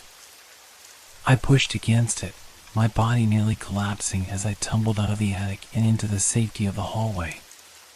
But the relief was short-lived. The whispers, now softer, still echoed in my ears, a reminder that I wasn't truly free. They followed me. I stood in the dimly lit hallway, breathing hard, my heart pounding like it wanted to escape my chest. The air in the house had changed, like the very walls were holding their breath. I could still hear the faint echoes of the whispers, now more like a low murmur just beneath the surface of my thoughts. I glanced down the hallway, my eyes flicking between the shadows. Everything seemed normal at first glance, familiar even. The old wooden floors creaked underfoot, the faint smell of dust and age lingered in the air, but something was wrong. I could feel it, like a thick weight pressing against my mind. The house seemed to watch me, waiting, as if it were waiting for me to do something. The journal. I thought about the journal, the strange warning from the previous guests. They had been right, and I hadn't listened. I brushed it off as nonsense, scribblings of paranoid minds, but it felt real now. The sense of danger, the weight of something ancient lurking beneath the surface. Whatever it was, it had been here long before I arrived, and it didn't want me here. My hands still trembled as I walked back to the kitchen, trying to shake the feeling that I was being followed, even though I knew there was no one there. The journal, still on the table, was a constant presence in my mind. I couldn't ignore it anymore. I sat down at the table, the old wood cool beneath my fingertips. I opened the journal again, scanning the pages, trying to find something, anything, that would explain what I had just experienced. The pages were filled with a mixture of warnings and fragmented thoughts, each entry more desperate than the last. One of the entries caught my eye. The walls have ears, and the floors have eyes. Don't trust what you hear, and don't trust what you see. If you hear the whispers, run. Don't look back. I shuddered. I had heard the whispers. I had looked back. But what did it mean? The walls had ears, and the floors had eyes. The house itself was alive in some way. I could feel it. I looked around the kitchen, the same one I had eaten in earlier, but now it seemed different. The shadows were longer, stretching unnaturally across the walls. The air felt heavier, like something was waiting. A sudden bang echoed from upstairs, and I froze. My pulse raced, and I quickly stood up, my feet carrying me toward the stairs before I could even think. The house seemed to pulse with every step I took, as if it were alive, watching, feeling every movement. I reached the stairs, my hand on the banister, when I heard it. A soft, shuffling sound, like footsteps in the hallway above me. Slow, deliberate. Not the creaking of old wood, but something far more intentional. The hairs on the back of my neck stood up as I peered up into the darkness of the second floor. "Hello?" I called, my voice shaking. The words felt weak in the silence, like they would be swallowed up by the darkness. No answer. I took a step, then another, my feet reluctant, each one feeling heavier than the last. My breath was shallow, the air thick with a strange tension that seemed to hang in the house. I couldn't shake the feeling that something was watching me from the top of the stairs. The footsteps came again, louder this time, closer. I reached the top of the stairs and turned down the hallway toward the guest's bedroom. The door was slightly ajar, and the flickering light from the hallway cast a long shadow across the floor. As I approached, I could hear the faintest of murmurs. A voice, too soft to make out, but unmistakable. I pushed the door open slowly, the old hinges creaking in protest. The room was empty. The bed was undisturbed, the furniture in its usual place, but there was something in the air. The atmosphere in the room was thick, like the very air had been changed. The whispers were louder now, rising in volume as if they were closing in on me from every direction. I stepped back, my breath quickening, my heart pounding so loudly I could barely hear anything else. The walls seemed to press in on me, and I realized with a sickening jolt that I wasn't alone. I was never alone. Suddenly, the door slammed shut behind me, cutting off the light from the hallway. I spun around, trying to open the door, but it wouldn't budge. The air in the room turned freezing cold, and I could see my breath fogging in front of me. The whispers escalated, no longer just words, but voices, all speaking over one another, urging me, calling me. Then I saw it. In the corner of the room, the shadow shifted. At first, it looked like the normal play of light and dark, but then it took shape, tall, thin, and elongated. A figure, standing still, watching me. Its face was hidden, its form barely distinguishable from the darkness itself. But I could feel its presence. It was there. It was watching me. The air grew colder still, and I could see the figure start to move. Not walking, not gliding, but shifting toward me, its form distorting with every step. Its limbs twisted unnaturally, its face still a void of nothingness. I backed away, my legs shaking. I reached for the door again, my hands fumbling in desperation, but the whispers grew louder, the figure moving closer, and I could hear a voice, deep and low, coming from the darkness. Stay. It wasn't a command, but a plea. A warning. I froze, unable to move, unable to breathe. The figure was mere feet away now, its form towering over me. It reached out with a hand that wasn't really a hand, just a dark, twisting shadow, and my entire body seized up. "Leave this place," the voice whispered in my ear, colder than the night air. I could feel its breath, if it could even be called that, brushing against my skin. "Don't make the same mistake." I gasped, my body reacting without thinking. I pushed against the door, and this time it gave. I stumbled into the hallway, gasping for air, my body shaking uncontrollably. The whispers followed me. I didn't sleep that night. Every time I closed my eyes, the whispers came. They filled the room, echoing in my head, a constant hum beneath everything else. The shadows, they followed me wherever I went. They crept at the edge of my vision, just out of sight, but always there, like a presence lurking in the corner of my mind. I spent the rest of the night pacing the floor, trying to calm myself. But the fear, it wouldn't leave. The house was alive in ways I didn't understand, its walls closing in, its floor shifting beneath my feet. There was no escaping it. I had unlocked something I couldn't put back, something I couldn't outrun. And now I was trapped. In the morning, I was exhausted, but the whispers had faded. I thought it was over.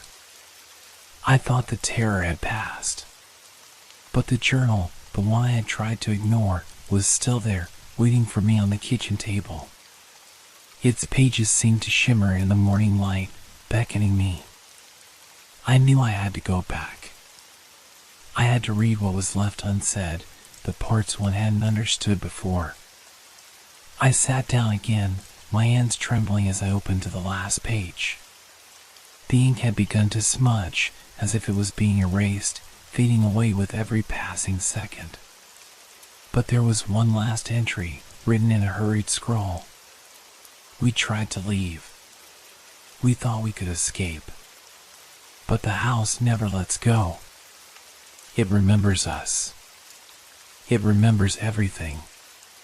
My stomach twisted. My fingers skimmed over the words, and then my eyes landed on the final line, written in bold, frantic letters. "If you read this, it's already too late." A cold sweat broke out across my skin.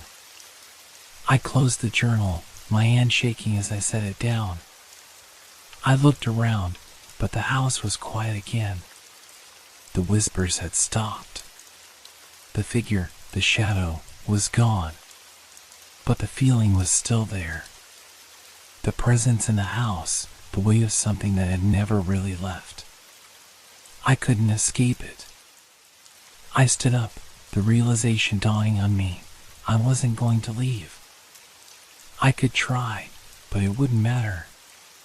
This place, this house, had already claimed me. It had claimed everyone before me. The whispers, the shadows, the warnings, none of it was enough. The house would never let go. I turned to leave, my feet carrying me toward the door, but as I reached for the handle, something stopped me. The whisper came again, clearer now, as if the walls themselves were speaking. "Stay." I froze, my hand still on the doorknob. The word echoed through me, a command, a plea. I had no choice but to obey. I turned back around, my heart heavy with the knowledge that I was already lost. There was no escaping it. The house would keep me, just like it had kept all the others. And as I stood there, alone, I could feel it. The presence. The house was alive, and it had claimed me as its own. The journal, the whispers, the shadows, they were all part of it. Part of something ancient, something that had waited for me. I took a step back, my eyes drawn to the dark corner of the room. And there, in the depths of the shadow, I saw it once more. The figure. It was waiting for me. and I knew, without a doubt, that it would never let me leave.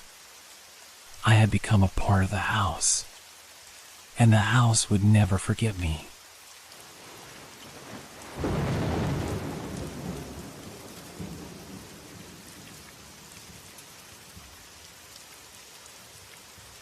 Thank you for making our stories part of your relaxation time. We hope they brought you a sense of peace and transported you to a world of fantasy and mystery. If you enjoyed the stories, feel free to leave us a review. Your feedback inspires us and helps us make the content even better. Now, unwind to the calming sounds of rain and thunderstorms, which will continue to set a tranquil mood. Let these sounds carry you gently into the realm of dreams. Don't forget to like our page if you haven't yet. Wishing you a restful night's sleep. Relax, rest well, and good night.